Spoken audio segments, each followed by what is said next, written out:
ಶ್ರೀ ಗುರುಭ್ಯೋ ನಮಃ. ಹರಿ ಓಂ. ಮೂರ್ತಿತ್ವೇ ಪರಿಕಲ್ಪಿತ ಶಶಿಭೃತೌ ರತ್ಮಾ ಪುನರ್ಜನ್ಮನಾಮಾತ್ಮೇ ಚಾತ್ಮವಿದಾಂ ಕ್ರತುಶ್ಚ ಯಜತಾಂ ಭರ್ತ ಅಮರಜ್ಯೋತಿಷಾಂ ಲೋಕಾನಾಂ ಪ್ರಳಯೋದ್ಭವ ಸ್ಥಿತಿ ವಿಭುಶ್ಚಾನೇಕಧಾಯ ಶ್ರಿತೌ ವಾಚನ್ನ ಸದತಾ ತುನೇಕ ಕಿರಣ ತ್ರೈಲೋಕ್ಯ ದೀಪೋ ರವಿ. ಸಮಸ್ತ ವೀಕ್ಷಕರಿಗೆ ಶುಭೋದಯ, ಶುಭ ಬೆಳಗು. ಪ್ರತಿ ವಾರ ಒಂದೊಂದು ಒಳ್ಳೆಯ ಮಾತು ನಮ್ಮ ಬದುಕಿಗೆ ಒಂದು ಹೊಸ ದಾರಿಯನ್ನು ತೋರಿಸುತ್ತೇನೋ, ನಮ್ಮ ಮನಸ್ಸು ಬದಲಾಗಲಿಕ್ಕೆ ಒಂದು ಮಾರ್ಗ ಸೂಚಿಯಾಗುತ್ತೇನೋ ಅನ್ನುವ ದೃಷ್ಟಿಯಲ್ಲಿ ಸುಭಾಷಿತವನ್ನು ಹೇಳ್ತಾ ಇರ್ತಕ್ಕಂಥದ್ದು ಈ ವಾರ ಗಮನಿಸೋಣ. ಕೆಲವೊಮ್ಮೆ ಒಳ್ಳೆಯದಿರುತ್ತೆ, ಆದರೆ ಆ ಒಳ್ಳೆಯದರ ಜೊತೆಗೆ ಬುದ್ಧಿವಂತಿಕೆ ಇರೋದಿಲ್ಲ. ಅಂಥದ್ದೊಂದು ಸೂಚನೆ ಇರತಕ್ಕಂಥದ್ದು. ಮನೀಷಿಣ ಸಂತಿ ನತೆ ಹಿತೈಷಿಣೋ ಹಿತೈಷಿಣ ಸಂತಿ ನತೆ ಮನೀಷಿಣಃ ಸುಹೃಚ್ಚ ವಿದ್ವಾನಪಿ ದುರ್ಲಭೋ ನೃಣಾಂ ಯಥೌಷಧಂ ಸ್ವಾದು ಹಿತಂ ಚ ದುರ್ಲಭಂ ಅಂತ ಇದು ಮಾತು. ಏನಪ್ಪ ಇದರ ಅರ್ಥ ಅಂತಂದರೆ, ಮನೀಷಿಣ ಸಂತಿ, ಬುದ್ಧಿವಂತರಿರ್ತಾರೆ ಲೋಕದಲ್ಲಿ, ಆದರೆ ಒಳ್ಳೆಯವರಾಗಿರಲಾರ್ದು. ಮತ್ತೊಬ್ಬರನ್ನು ಹಿತವನ್ನು ಬಯಸೋರು ಇರ್ತಾರೆ, ಆದರೆ ಅವರು ಬುದ್ಧಿವಂತರಾಗಿರೋದಿಲ್ಲ. ಹೇಗೆ ಒಂದು ಔಷಧದಲ್ಲಿ ಸಿಹಿತನ ಅನ್ನೋದು ಇರೋಲ್ವೋ, ಆ ರೀತಿಯಲ್ಲಿ ಈ ಒಂದು ಕೆಲವೊಂದು ಕಾಂಬಿನೇಷನ್ಸು ಒಟ್ಟಾಗಿರೋದಿಲ್ಲ. ಅದಿದ್ದರೆ ಬಹಳ ಚೆನ್ನಾಗಿರುತ್ತೆ. ಬುದ್ಧಿವಂತರೂ ಆಗಿರಬೇಕು, ಒಳ್ಳೆಯವರು ಆಗಿರಬೇಕು. ಬುದ್ಧಿವಂತಿಕೆ ಬಂದ ತಕ್ಷಣ ಕೃತ್ರಿಮತೆ ಶುರುವಾಗ್ತಾ ಹೋಗುತ್ತೆ. ಸಾಮಾನ್ಯವಾಗಿ ನಾವು ಗಮನಿಸ್ತೀವಿ, ತುಂಬ ಬುದ್ಧಿವಂತಿಕೆ ಅಂದರೆ ಹೇಗೆ ಜಾರ್ಕೊಳ್ಳೋದು, ಹೇಗೆ ತಪ್ಪಿಸ್ಕೊಳ್ಳೋದು, ಹೇಗೆ ನುಣಿಸ್ಕೊಳ್ಳೋದು, ಈ ರೀತಿಯ ಆಲೋಚನೆಗಳೇ ಬಂದುಬಿಡುತ್ತೆ. ಅದು ಸರಿ ಹೋಗೋದಿಲ್ಲ. ಬುದ್ಧಿವಂತಿಕೆ ಇರಬೇಕು, ಜೊತೆಗೆ ಒಳ್ಳೆಯತನವೂ ಇರಬೇಕು. ಇದಿದ್ದರೆ ಸಿಹಿಯಾದ ಔಷಧ ಹೇಗೆ ಕೆಲಸ ಮಾಡುತ್ತೋ ಹಾಗೆ ಅಂತ. ಆದರೆ ಹಾಗಿರೋಕ್ಕೆ ಸಾಧ್ಯ ಇಲ್ಲ. ಸಿಹಿಯಾದ ಔಷಧವನ್ನು ಎಲ್ಲಿಂದ ತರೋದು? ಔಷಧ ಕಹಿಯಾಗೇ ಇರುತ್ತೆ, ಆದರೆ ಆರೋಗ್ಯಕ್ಕೆ ಒಳ್ಳೆಯದಾಗಿರುತ್ತೆ. ಆದರೆ ಔಷಧಕ್ಕೆ ಇದಕ್ಕೆ ಹೋಲಿಸೋದು ತಪ್ಪಾಗುತ್ತೆ. ಒಳ್ಳೆಯತನ ಇರಬೇಕು, ಬುದ್ಧಿವಂತಿಕೆ ಇಲ್ಲದೇ ಇದ್ರೂ ತೊಂದರೆ ಇಲ್ಲ. ಬುದ್ಧಿವಂತಿಕೆ ಇದ್ದರೂ ಕೆಟ್ಟತನ ಇದು ಬಿಟ್ಟರೆ ಅದು ವಿಕೃತಿಯೇ ಆಗುತ್ತೆ. ಹೀಗಾಗಿ ಇಂಥ ಮನಸ್ಸು ನಮ್ಮದಾಗದಿರಲಿ. ನಾವು ಬುದ್ಧಿವಂತರು ಆಗೋಣ, ಒಳ್ಳೆಯವರು ಆಗೋಣ, ಹಿತೈಷಿಗಳು ಆಗೋಣ ಅನ್ನೋ ಅರ್ಥದಲ್ಲಿ ಈ ಸುಭಾಷಿತವನ್ನು ನಾವು ಮನಸ್ಸಿಗೆ ತಗೊಂಡು ಜೀವನ ನಡೆಸಿದ್ರೆ ಒಳ್ಳೆಯದು ಅಂತಕ್ಕಂಥದ್ದು ಈ ವಾರದ ಒಂದು ಮಾತು, ಶುಭ ನುಡಿ. ಸರಿ ಶಾಸ್ತ್ರಿಗಳೇ, ಒಂದೊಳ್ಳೆ ಮಾತಿನಿಂದ ಕಾರ್ಯಕ್ರಮವನ್ನು ಆರಂಭ ಮಾಡಿದ್ದೀರಾ. ಹಾಗಾದರೆ ಇಡೀ ವಾರದ ವಿಶೇಷತೆ ಬಗ್ಗೆ ತಿಳಿಸ್ಕೊಡಿ. ಈ ವಾರ ಏನೇನು ವಿಶೇಷವಾಗಿರುತ್ತೆ, ಯಾವ ಯಾವ ದಿನಗಳು ವಿಶೇಷ ದಿನಗಳು ಅಂತ ಗಮನಿಸೋಣ. ಕೋಷ್ಟಕವನ್ನು ನೋಡಿ. ಈ ವಾರದಲ್ಲಿ 7ನೇ ತಾರೀಕು ಅಂದರೆ ಈ ದಿವಸವೇ ಬುಧನ ಪ್ರವೇಶ ಅಂದರೆ ಸಂಕ್ರಮಣ ಇದೆ. ಅದು ಧನುಸ್ಸು ರಾಶಿಯನ್ನು ಪ್ರವೇಶ ಮಾಡ್ತಾನೆ. ಇನ್ನು 11ನೇ ತಾರೀಕು ಎಳ್ಳಮಾವಾಸ್ಯೆ, ಕೇತು ಜಯಂತಿಯ ದಿವಸ. ಹೀಗಾಗಿ ಈ ಎರಡನ್ನು ಪ್ರಧಾನವಾಗಿ ನಾವು ಗುರುತಿಸ್ತೀವಿ. ಒಂದು ಭಾನುವಾರ ಈ ದಿವಸ, ಮತ್ತೊಂದು ಗುರುವಾರ ದಿವಸ. ಈ ವಾರದಲ್ಲಿ ಇನ್ನೇನು ವಿಶೇಷತೆಗಳನ್ನು ಕಾಣುವುದಿಲ್ಲ ನಾವು. ಇನ್ನು ನಾವು ಮುಂದಿನ ವಾರದಲ್ಲಿ ಇನ್ನೂ ಸಾಕಷ್ಟು ವಿಶೇಷತೆಗಳಿದ್ದಾವೆ, ಅದನ್ನು ನಾವು ಮುಂದೆ ಗಮನಿಸ್ತಾ ಹೋಗೋಣ. ಈ ದಿವಸ ಈ ಬುಧಗ್ರಹ ಬುಧ ಸನ್ಮಾನಿತ ಅಂತ, ಬುಧ ತುಂಬ ಚತುರ, ಬುದ್ಧಿಬಲ ಅವನಲ್ಲಿರ್ತಕ್ಕಂಥದ್ದು. ಹೀಗಾಗಿ ಬುಧನಿಂದ ಏನಪ್ಪ ಪ್ರಚೋದನೆ ಆಗುತ್ತೆ ಅಂದರೆ ನಮಗೆ ಬುದ್ಧಿಬಲವೇ ಆಗುತ್ತೆ. ಇಂಥ ಬುಧಗ್ರಹ ಧನುಸ್ಸು ರಾಶಿಯನ್ನು ಪ್ರವೇಶ ಮಾಡ್ತಾನೆ. ಧನುಸ್ಸು ಗುರುವಿನ ಸ್ಥಾನ, ಗುರುವಿನ ಮನೆ. ಗುರುವಿಗೆ ಬುಧನಿಗೆ ಸ್ವಲ್ಪ ಮಟ್ಟಿಗೆ ಬೌದ್ಧಿಕ ವಿರೋಧಗಳಿದ್ದಾವೆ. ಹೀಗಾಗಿ ಅಂಥವನ ಮನೆಗೆ ವಸ್ತುತಃ ಬುಧನೂ ಜ್ಞಾನಿ, ವಿವೇಕಿ. ಗುರು ಬುಧನಿಗೆ ಗುರುವಾಗಿರ್ತಕ್ಕಂಥ ದೇವತೆಗಳ ಗುರು. ಇಬ್ಬರು ಒಂದು ಕಡೆ ಸೇರಿದ್ರೆ ಸಹಜವಾಗಿ ಇರ್ತದಲ್ಲ ಕಿತ್ತಾಟಗಳು. ಆ ರೀತಿಯ ಕಿತ್ತಾಟಗಳು ಯಾವ್ಯಾವ ರಾಶಿಗಳಿಗೆ ಅದು ಅನ್ವಯ ಆಗುತ್ತೆ ಆ ನಂತರದಲ್ಲಿ ನಾವು ಗಮನಿಸೋಣ. ಅಂತೂ ಇದು ಪ್ರಧಾನವಾದ ಅಂಶಗಳು. ಸರಿ ಶಾಸ್ತ್ರಿಗಳೇ, ಇಡೀ ವಾರದ ವಿಶೇಷತೆ ಬಗ್ಗೆ ತಿಳಿಸ್ಕೊಟ್ರಿ. ಈಗ ಕರೆಗಳನ್ನು ಸ್ವೀಕರಿಸುವ ಸಮಯ ಆಗಿದೆ. ಮೋಹನ್ ಅವರು ದಾವಣಗೆರೆಯಿಂದ ಕರೆ ಮಾಡಿದ್ದಾರೆ. ನಮಸ್ತೆ ಮೋಹನ್ ಅವರೇ. ನಮಸ್ತೆ ಮೇಡಮ್. ನಮಸ್ತೆ. ಯಾರ ಬಗ್ಗೆ ಕೇಳಬೇಕಾಗಿತ್ತು? ನಮ್ಮ ಮಗನ ಬಗ್ಗೆ ಕೇಳಬೇಕಾಗಿತ್ತು. ಅವರ ಹುಟ್ಟಿದ ದಿನಾಂಕ, ಸಮಯ ತಿಳಿಸಿ. 2 ಮತ್ತೊಂದ್ಸಲ ಹೇಳಿ. 1991 2 3 1995. ಸಮಯ 91. ಸಮಯ ಬೆಳಗ್ಗೆ 10:53. 10:53. ಏನ್ ಪ್ರಶ್ನೆ ಇತ್ತು?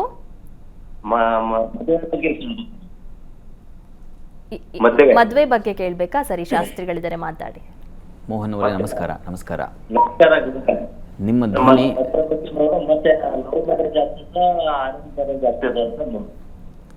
ನಿಮ್ಮ ಧ್ವನಿ ತುಂಬ ಬ್ರೇಕ್ ಆಗ್ತಿದೆ. ಏನು ಸ್ಪಷ್ಟವಾಗಿ ಕೇಳಿಸ್ತಾ ಇಲ್ಲ ನಿಮ್ಮ ಮಾತು. ಅಂತೂ ಒಂದು ಪ್ರಶ್ನೆ ಏನು ಅನ್ನೋದು ಗೊತ್ತಾಗಿದೆ ನನಗೆ, ವಿವಾಹದ ಕುರಿತಾಗಿರ್ತಕ್ಕಂಥದ್ದು. ಹೀಗಾಗಿ ಪ್ರಶ್ನೆಗೆ ಉತ್ತರ ಹುಡುಕೋ ಪ್ರಯತ್ನ ಮಾಡೋಣ ಇವರ ಜಾತಕವನ್ನು ನೋಡ್ತಾ. ನೋಡಿ, ಇದು ಮೇಷ ಲಗ್ನ. ಲಗ್ನದಿಂದ ಸಪ್ತಮಾಧಿಪತಿಯಾಗಿರ್ತಕ್ಕಂಥ ಶುಕ್ರ ವ್ಯಯದಲ್ಲಿದ್ದಾನೆ.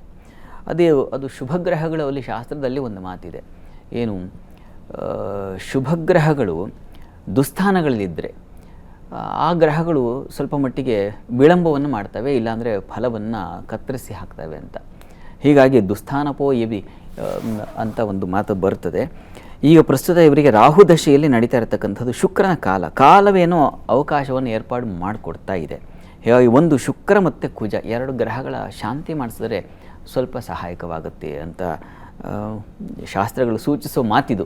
ಯಾಕೆಂದರೆ ಯಾವುದಾದ್ರು ಗ್ರಹ ತೊಡಕಲ್ಲಿದೆ, ದುಸ್ಥಾನದಲ್ಲಿದೆ ಅಂತಂದರೆ ಯದ್ಭಾವನಾಥೋ ರಿಪುರಂದ್ರ ರಿಪ್ಪೆ ತದ್ಭಾವನಾಶಂ ಅಂತ ಒಂದು ಮಾತು ಹೇಳುತ್ತೆ. ಹೀಗಾಗಿ ಯಾವ ಭಾವಾಧಿಪತಿ ದುಸ್ಥಾನದಲ್ಲಿದ್ದಾನಲ್ಲ ವೇದದಲ್ಲಿ, ಅವನು ಉಚ್ಚಸ್ಥಾನ ಆದರೂ ಅದು ದುಸ್ಥಾನವಾಗಿರೋದ್ರಿಂದ ಶುಕ್ರನ ಶಾಂತಿ, ಕುಜ ಶಾಂತಿ ಮಾಡಿಸೋದ್ರಿಂದ ಅನುಕೂಲ ಆಗುತ್ತೆ. ಹೀಗಾಗಿ ಶ್ರದ್ಧೆಯಿಂದ ನಂಬಿಕೆಯಿಂದ ಎರಡು ಗ್ರಹ ಶಾಂತಿ ಮಾಡಿಸಿ ಬಹುಶಃ ಜುಲೈ ಒಳಗೆ ಸಾಧ್ಯತೆ ಇದೆ. ಒಳ್ಳೆಯದಾಗಲಿ. ಕರೆ ಮಾಡಿದ್ದಕ್ಕಾಗಿ ಧನ್ಯವಾದಗಳು. ಇನ್ನು ವಿಷ್ಣು ಭಟ್ ಅವರು ಶಿವಮೊಗ್ಗದಿಂದ ಕರೆ ಮಾಡಿದ್ದಾರೆ. ನಮಸ್ತೆ ವಿಷ್ಣು ಭಟ್ ಅವರೇ. ನಮಸ್ತೆ. ನಮಸ್ತೆ. ಯಾರ ಬಗ್ಗೆ ಕೇಳಬೇಕಾಗಿತ್ತು? ಮಗನ ಬಗ್ಗೆ. ಮಗನ ಹುಟ್ಟಿದ ದಿನಾಂಕ ಹಾಗೆ ಸಮಯ ತಿಳಿಸ್ಕೊಡಿ. 15/11 15/12 1996. 1996. ಸಮಯ 10:30 ಬೆಳಗ್ಗೆನಾ? ಬೆಳಗ್ಗೆ. ಸರಿ, ಏನ್ ಪ್ರಶ್ನೆ ಇತ್ತು? ಇಲ್ಲ, ಮದುವೆ ಆಗಿದೆ, ಅದು ಹೇಗೆ ಈಗ ಆಗಿದ್ರೆ ತೊಂದರೆ ಇಲ್ವಾ ಅಂತ ಒಂದು ವಿಚಾರ. ಸರಿ, ಶಾಸ್ತ್ರಿಗಳಿದ್ದಾರೆ. ಹುಡುಗಿ ಜಾತಕ ಬೇಕಾ? ನಮಸ್ಕಾರ ವಿಷ್ಣು ಭಟ್ ಅವರೇ. ನಮಸ್ಕಾರ. ಇದೆ. ನಮಸ್ಕಾರ. ಏನು ತಮ್ಮ ಇದು? ಅದೇ ಹುಡುಗನ ಬಗ್ಗೆ, ನನ್ನ ಮಗನ ಬಗ್ಗೆ ಕೇಳಬೇಕಿತ್ತು. ವಿವಾಹದ ಕುರಿತಾಗಿ. ವಿವಾಹ ಕುರಿತಾಗಿ. ಈಗ ಜಾತಕ ಬಂದಿದೆ, ಒಂದು ಆಗಿದೆ, ಮುಂದುವರ್ಸ್ಬೋದಾ ಏನಂತ ಕೇಳೋದು. ಓಹೋ, ಅದು ನಾವು ನೋಡಿ ಮ್ಯಾಚಿಂಗ್ ನೋಡೋದಕ್ಕೆ ಸ್ವಲ್ಪ ಸಮಯ ಬೇಕು. ಈ ಒಂದು ಕ್ಷಣ ಈ ಲೈವಲ್ಲಿ ಅದನ್ನು ಹೇಳೋದು ಕಷ್ಟ ಆಗಿಬಿಡುತ್ತೆ. ಹೀಗಾಗಿ ನೀವು ವಾಟ್ಸಪ್ ಇದೆಯಲ್ಲ, ನಮ್ಮ ನಂಬರ್ಸ್ ತೋರಿಸ್ತಾ ಇದ್ದಾರಲ್ಲ, ಅಲ್ಲಿಗೆ ನೀವು ವಾಟ್ಸಪ್ ಮಾಡಿದ್ರೆ ನಾನು ಅದನ್ನು ಪರಿಶೀಲಿಸಿ ನಿಮಗೆ ಮತ್ತೊಂದು ದಿವಸ ಉತ್ತರ ಕೊಡ್ತೀನಿ. ಈ ಒಂದು 10-15 ದಿನದೊಳಗೆ ಅದರ ಉತ್ತರ ಸಿಗುತ್ತೆ ನಿಮಗೆ. ಕೂಲಂಕಷವಾಗಿ ಪರಿಶೀಲಿಸಿ ಉತ್ತರವನ್ನು ಕೊಡ್ತೀನಿ. ಈಗ ನಿಮ್ಮ ಮಗನ ಜಾತಕದ ಬಲ ಏನು ಅನ್ನೋದು, ದಶಾಭುಕ್ತಿ ಏನಿದೆ, ಈ ಅಟ್ ಪ್ರೆಸೆಂಟ್ ಹೇಗಿದ್ದಾರೆ ನೋಡ್ಬಿಡೋಣ. ಈಗ ಗುರುದಶೆಯಲ್ಲಿ ಬುಧನ ಭುಕ್ತಿ ನಡೀತಾ ಇದೆ. ಬುಧ ಕರ್ಮಾಧಿಪತಿ, ಆತನೇ ವಿವಾಹ. ನೋಡಿ ಕಾಲ ಹೇಗೆ ಕೂಡಿ ಬರುತ್ತೆ ಅಂದರೆ ಸಪ್ತಮ ಸ್ಥಾನದ ಆ ಅಧಿಪತಿಯ ಕಾಲದಲ್ಲಿ ವಿವಾಹ ಏರ್ಪಾಡಾಗುತ್ತೆ ಅಂತ. ಹಾಗೆ ಎಕ್ಸಾಕ್ಟಾಗಿ ಅನುಕೂಲ ಇರ್ತಕ್ಕಂಥ ಭಾಗ್ಯಾಧಿಪತಿ ಬುಧ ಈ ಜಾತಕದಲ್ಲಿ. ಹೀಗಾಗಿ ಭಾಗ್ಯಾಧಿಪತಿಯ ಕಾಲದಲ್ಲಿ ಅದು ಹಲವು ತೆರದಲ್ಲಿ ನೋಡ್ತಕ್ಕಂಥದ್ದಿದೆ. ಸಪ್ತಮಾಧಿಪತಿ ಆಗಬಹುದು, ಲಗ್ನಾಧಿಪತಿ ಆಗಬಹುದು, ಸಪ್ತಮಾಧಿಪತಿಯ ಲಗ್ನ ಸಂಚಾರ, ಈ ಥರದ್ದೆಲ್ಲ ಇದೆ. ಈಗ ನೋಡಿ, ಸಪ್ತಮಾಧಿಪತಿ ಚಂದ್ರ, ವಸ್ತುತಃ ಇವರಿಗೆ ಆ ಚಂದ್ರ ದ್ವಿತೀಯದಲ್ಲಿರ್ತಕ್ಕಂಥದ್ದು. ಚಂದ್ರನಿಂದಲೂ ಪರಿಶೀಲನೆ ಮಾಡ್ತಕ್ಕಂಥದ್ದಿದೆ. ರವಿ ಚಂದ್ರನಿಂದ ಗುರುತಿಸ್ಕೊಂಡ್ರೆ, ಹೀಗಾಗಿ ರವಿ ಹಾಗೂ ಚಂದ್ರರು ಈಗ ಅವರಿಗೆ ಗೋಚಾರದಲ್ಲಿ ಒಳ್ಳೆಯ ಸತ್ಫಲ ಸೂಚಿಸ್ತಾ ಇದ್ದಾರೆ. ಒಳ್ಳೆಯದಾಗಲಿ. ಅದನ್ನು ಕಳಿಸಿ ನಾನು ಪರಿಶೀಲಿಸಿ ಕೊಡ್ತೀನಿ ತಮಗೆ. ಕರೆ ಮಾಡಿದ್ದಕ್ಕಾಗಿ ಧನ್ಯವಾದಗಳು. ಇನ್ನು ಮಮತಾ ಅವರು ತುಮಕೂರಿಂದ ಕರೆ ಮಾಡಿದ್ದಾರೆ. ನಮಸ್ತೆ ಮಮತಾ ಅವರೇ. ನಮಸ್ತೆ. ಯಾರ ಬಗ್ಗೆ ಕೇಳಬೇಕಾಗಿತ್ತು? ಅವರ ಹುಟ್ಟಿದ ದಿನಾಂಕ, ಸಮಯ ತಿಳಿಸಿಮ. 4/5/2001. ಸಮಯ ಬೆಳಗ್ಗೆ 5:30. ಏನ್ ಪ್ರಶ್ನೆ ಇತ್ತು? ಓಕೆ, ಶಾಸ್ತ್ರಿಗಳಿದ್ದಾರೆ, ಮಾತಾಡಿ. ನಮಸ್ಕಾರ ಮಮತಾ ಅವರೇ. ನಮಸ್ಕಾರ. ಕೆಲಸ ಸಿಗುತ್ತಾ, ಯಾವಾಗ ಸಿಗುತ್ತೆ ಅನ್ನೋದು ನಿಮ್ಮ ಪ್ರಶ್ನೆನಾ? ಇಲ್ಲ ಸರ್, ನೋಡಿ, ಈಗ ಬುಧನ ಕಾಲ ನಡೀತಾ ಇದೆ, ಚೆನ್ನಾಗಿದೆ. ದ್ವಿತೀಯದಲ್ಲಿ ಧನಸ್ಥಾನದಲ್ಲಿದ್ದಾಗ ಆತ ಒಳ್ಳೆಯ ಫಲವನ್ನು ತಂದುಕೊಡ್ತಾನೆ, ಆತಂಕ ಬೇಡ. ರವಿ ಉಚ್ಚ ಸ್ಥಾನದಲ್ಲಿದ್ದಾನೆ, ಕರ್ಮಾಧಿಪತಿ ಕೂಡ ಚೆನ್ನಾಗಿದ್ದಾನೆ. ಜಾತಕದಲ್ಲಿ ಏನು ಅಂಥ ತೊಡಕು ಕಾಣ್ತಾ ಇಲ್ಲ. ನರಸಿಂಹ ಪ್ರಾರ್ಥನೆ ಮಾಡಿಕೊಂಡ್ರೆ ತುಂಬ ಒಳ್ಳೆಯದು. ಅಲ್ಲಿ ಕುಜ ಬುಧನ ಜೊತೆಗೆ ಸೇರಿರ್ತಕ್ಕಂಥ ರಾಹು ಕುಜ ಇದೆಲ್ಲ, ಅವನು ಬುಧ ಶುಭಗ್ರಹಗಳ ಜೊತೆಗಿದ್ರೆ ಶುಭವಾಗಿರ್ತಾನೆ, ಪಾಪಗ್ರಹಗಳ ಜೊತೆಗೆ ಪಾಪಗ್ರಹವಾಗಿರ್ತಾನೆ. ಹೀಗಾಗಿ ನರಸಿಂಹ ಪ್ರಾರ್ಥನೆ ಮಾಡಿಕೊಂಡ್ರೆ ತುಂಬ ಅನುಕೂಲ ಆಗುತ್ತೆ. ಪ್ರತಿ ಮಂಗಳವಾರ ಹತ್ತಿರದಲ್ಲಿ ಯಾವುದಾದ್ರು ನರಸಿಂಹ ಸನ್ನಿಧಾನ ಇದ್ದರೆ ಹೋಗಿ ಒಂದು ಪಂಚಾಮೃತ ಸೇವೆ ಮಾಡಿಸಲಿ ಪ್ರತಿ ಮಂಗಳವಾರ. ಅದು ವೃತ್ತಿಗೆ ವಿಶೇಷವಾದ ಬಲವನ್ನು ತಂದುಕೊಡುತ್ತೆ. ಒಳ್ಳೆಯದಾಗಲಿ. ಕರೆ ಮಾಡಿದ್ದಕ್ಕಾಗಿ ಧನ್ಯವಾದಗಳು. ಇನ್ನು ಶರ್ಮಾ ಅವರು ಹೈದರಾಬಾದಿಂದ ಕರೆ ಮಾಡಿದ್ದಾರೆ. ನಮಸ್ತೆ ಶರ್ಮಾ ಅವರೇ. ನಮಸ್ಕಾರ. ನಮಸ್ತೆ. ಯಾರ ಬಗ್ಗೆ ಕೇಳಬೇಕಾಗಿತ್ತು? ನಿಮ್ ಧ್ವನಿ ಸರಿಯಾಗಿ ಕೇಳಿಸ್ತಾ ಇಲ್ಲ. ಯಾರ ಬಗ್ಗೆ ಕೇಳಬೇಕು? ಮಗನ ಬಗ್ಗೆ. ಹುಟ್ಟಿದ ದಿನಾಂಕ, ಸಮಯ ತಿಳಿಸಿ. 13/5/1994. 1994. 94 2:35 AM. 2:30 ಮಧ್ಯರಾತ್ರಿ. ಅಲ್ಲ ಮಧ್ಯರಾತ್ರಿ 2:35. ಏನ್ ಪ್ರಶ್ನೆ ಇತ್ತು? ಮದುವೆ ಲಗ್ನ. ಸರಿ, ಶಾಸ್ತ್ರಿಗಳಿದ್ದಾರೆ, ಮಾತಾಡಿ.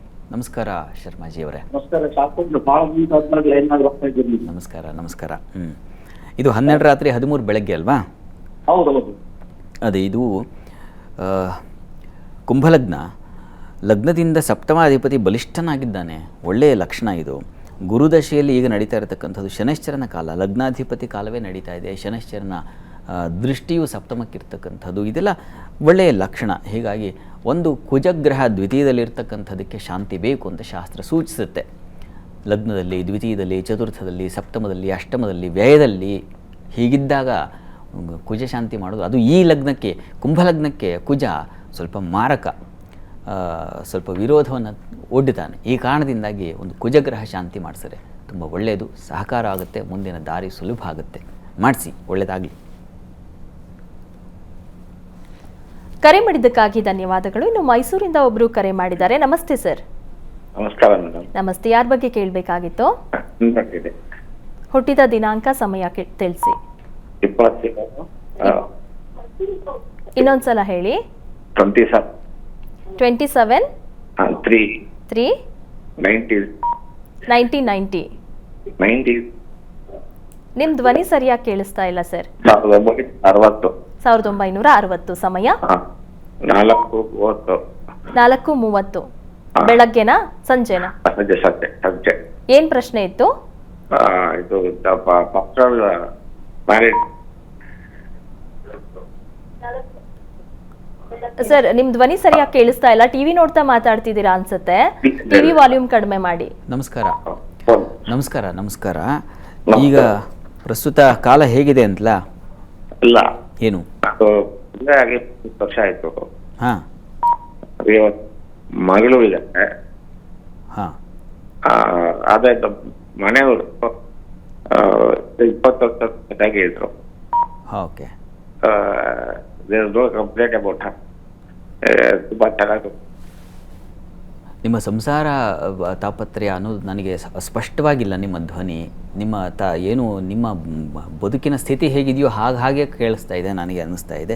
ನೋಡೋಣ, ಈಗ ಜಾತಕದ ಕಾಲದ ಪ್ರಭಾವ ಹೇಗಿದೆ ನೋಡ್ತೀನಿ, ಅದಕ್ಕೆ ಪರಿಹಾರವನ್ನು ಹೇಳ್ತೀನಿ, ಕೇಳಿಸ್ಕೊಳ್ಳಿ. ಅಂತೂ ಅತಂತ್ರ ಸ್ಥಿತಿಯಿಂದ ಹೊರಬರಲಿಕ್ಕೆ ಕಾರಣ, ಅದಕ್ಕೆ ಒಂದು ದಾರಿಯನ್ನು ನೋಡೋಣ.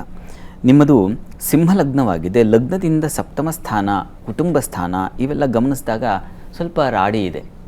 ಪಾಪಗ್ರಹಗಳು ಯಾವ ಸ್ಥಳದಲ್ಲಿರ್ತಾವೋ ಆ ಸ್ಥಳ, ಆ ಭಾವವನ್ನು ಅವರು ಸ್ವಲ್ಪ ಅಲ್ಲಿ ಕುಜ ಇದ್ದಾನೆ, ಅಂಗಾನಿ ಆರಯತಿ ಇತಿ ಅಂಗಾರಕ ಅಂತ. ಅವನು ಇದು ದೇಹವನ್ನು ಹೇಗೆ ಒಂದು ಬಂಡೆಗೆ ಹಾಕಿ ತರಚಿದ್ರೆ ಆಗುತ್ತೋ ಆ ರೀತಿಯಲ್ಲಿ ಯಾವ ಭಾವದಲ್ಲಿರ್ತಾನೋ ಆ ಭಾವನ ಹೀಗೆ ತರಚಿ ಬಿಡ್ತಾನೆ ಅವನು. ಅದೆಲ್ಲ ನಮಗೆ ತೊಂದರೆಯೇ ಆಗುತ್ತೆ. ಅವನ ದೃಷ್ಟಿ ಲಗ್ನಕ್ಕಿರೋದು ಅಷ್ಟೇ ಅಲ್ಲ, ಕುಟುಂಬ ಭಾವಕ್ಕೂ ಇದೆ. ಇದೆಲ್ಲವೂ ಸ್ವಲ್ಪ ತೊಡಕಿನ ಲಕ್ಷಣಗಳು. ಈಗ ಪ್ರಸ್ತುತ ನಿಮಗೆ ನಡೀತಾ ಇರತಕ್ಕಂಥದ್ದು ಕುಜ, ಅವನದ್ದೇ ಕಾಲದಲ್ಲಿ ನೀವು ಈಗ ಗುರುವಿನ ಭುಕ್ತಿಗೆ ಬಂದಿದ್ದೀರಾ. ಅದೃಷ್ಟವಶ ಅಲ್ಲಿ ಗುರು ಶನೈಶ್ಚರರು ಸೇರಿದ್ದಾರೆ. ಗುರುವಿಗೆ ಬಲ ಇಲ್ಲ ಅಂತಲ್ಲ, ಅವನು ಅಷ್ಟಮಾಧಿಪತಿಯೂ ಹೌದು, ಇಲ್ಲಿ ಪಂಚಮಾಧಿಪತಿಯೂ ಹೌದು. ಒಂದು ಸಲ ನೀವು ಸಾಧ್ಯವಾದರೆ ಹತ್ತಿರದಲ್ಲಿ ಯಾವುದಾದ್ರು ಗುರುಮಂದಿರ ಇದ್ದರೆ ಆ ಗುರುಮಂದಿರಕ್ಕೆ ಹೋಗಿ ಬನ್ನಿ. ಗುರುವಿನ ಸೇವೆಯನ್ನು, ಗುರು ಸಪ್ತಾಹ, ಒಂದು 7 ದಿನಗಳ ಕಾಲದಲ್ಲಿ ಗುರುಚರಿತ್ರೆ ಪಾರಾಯಣ ಮಾಡಿ ಮತ್ತು ಒಂದು ಗ್ರಹಶಾಂತಿ ಮಾಡಿಸಿ. ಕುಜನಿಗೆ ಒಂದು ಶಾಂತಿ ಏರ್ಪಾಡಾದರೆ ಖಂಡಿತ ಆ ಒಂದು ಯಾವ ಏನು ಕ್ರೂರತೆ, ಉಗ್ರತೆ ಇದೆ ಅದು ಶಮನವಾಗುತ್ತೆ, ಶಾಂತವಾಗುತ್ತೆ. ನಿಮ್ಮ ಮೈಸೂರಿನಲ್ಲೇ ಯೋಗ ನರಸಿಂಹ ಅಂತ ಒಂದು ಕ್ಷೇತ್ರ ಇದೆ. ಒಂದು ಸಲ ಆ ನರಸಿಂಹ ಕ್ಷೇತ್ರಕ್ಕೆ ಹೋಗಿ ಒಂದು ಸಲ ಪ್ರಾರ್ಥನೆ ಮಾಡ್ಕೊಂಡು ಬನ್ನಿ. ಇವೆಲ್ಲ ನಿಮಗೆ ಸ್ವಲ್ಪ ಏನು ಇಷ್ಟು ಇಬ್ಬಂದಿ ಇದೆಯಲ್ಲ, ಸ್ವಲ್ಪ ಹಂತ ಹಂತವಾಗಿ ಹೊರಗೆ ಬರ್ತೀರ. ಕಂಗಾಲಾಗೋದು ಬೇಡ. ಈ ಒಂದು ಪರಿಹಾರಗಳನ್ನು ಮಾಡಿಕೊಳ್ಳಿ, ತುಂಬ ಅನುಕೂಲ ಆಗುತ್ತೆ. ಪ್ರಧಾನವಾದ ಅಂಶ ಅಂತಂದರೆ ನರಸಿಂಹ ಪ್ರಾರ್ಥನೆ ತುಂಬ ಸಹಾಯವಾಗುತ್ತೆ. ಗುರುಚರಿತ್ರೆ ಪಾರಾಯಣ ಅದು ತುಂಬ ಸಹಾಯವಾಗುತ್ತೆ. ಮನಸ್ಸಿಗೆ ಚಿತ್ತಕ್ಷೋಭೆಯನ್ನು ಅದು ಅಳಿಸಿ ಹಾಕುತ್ತೆ. ಪ್ರಯತ್ನ ಮಾಡಿ, ಒಳ್ಳೆಯದಾಗಲಿ.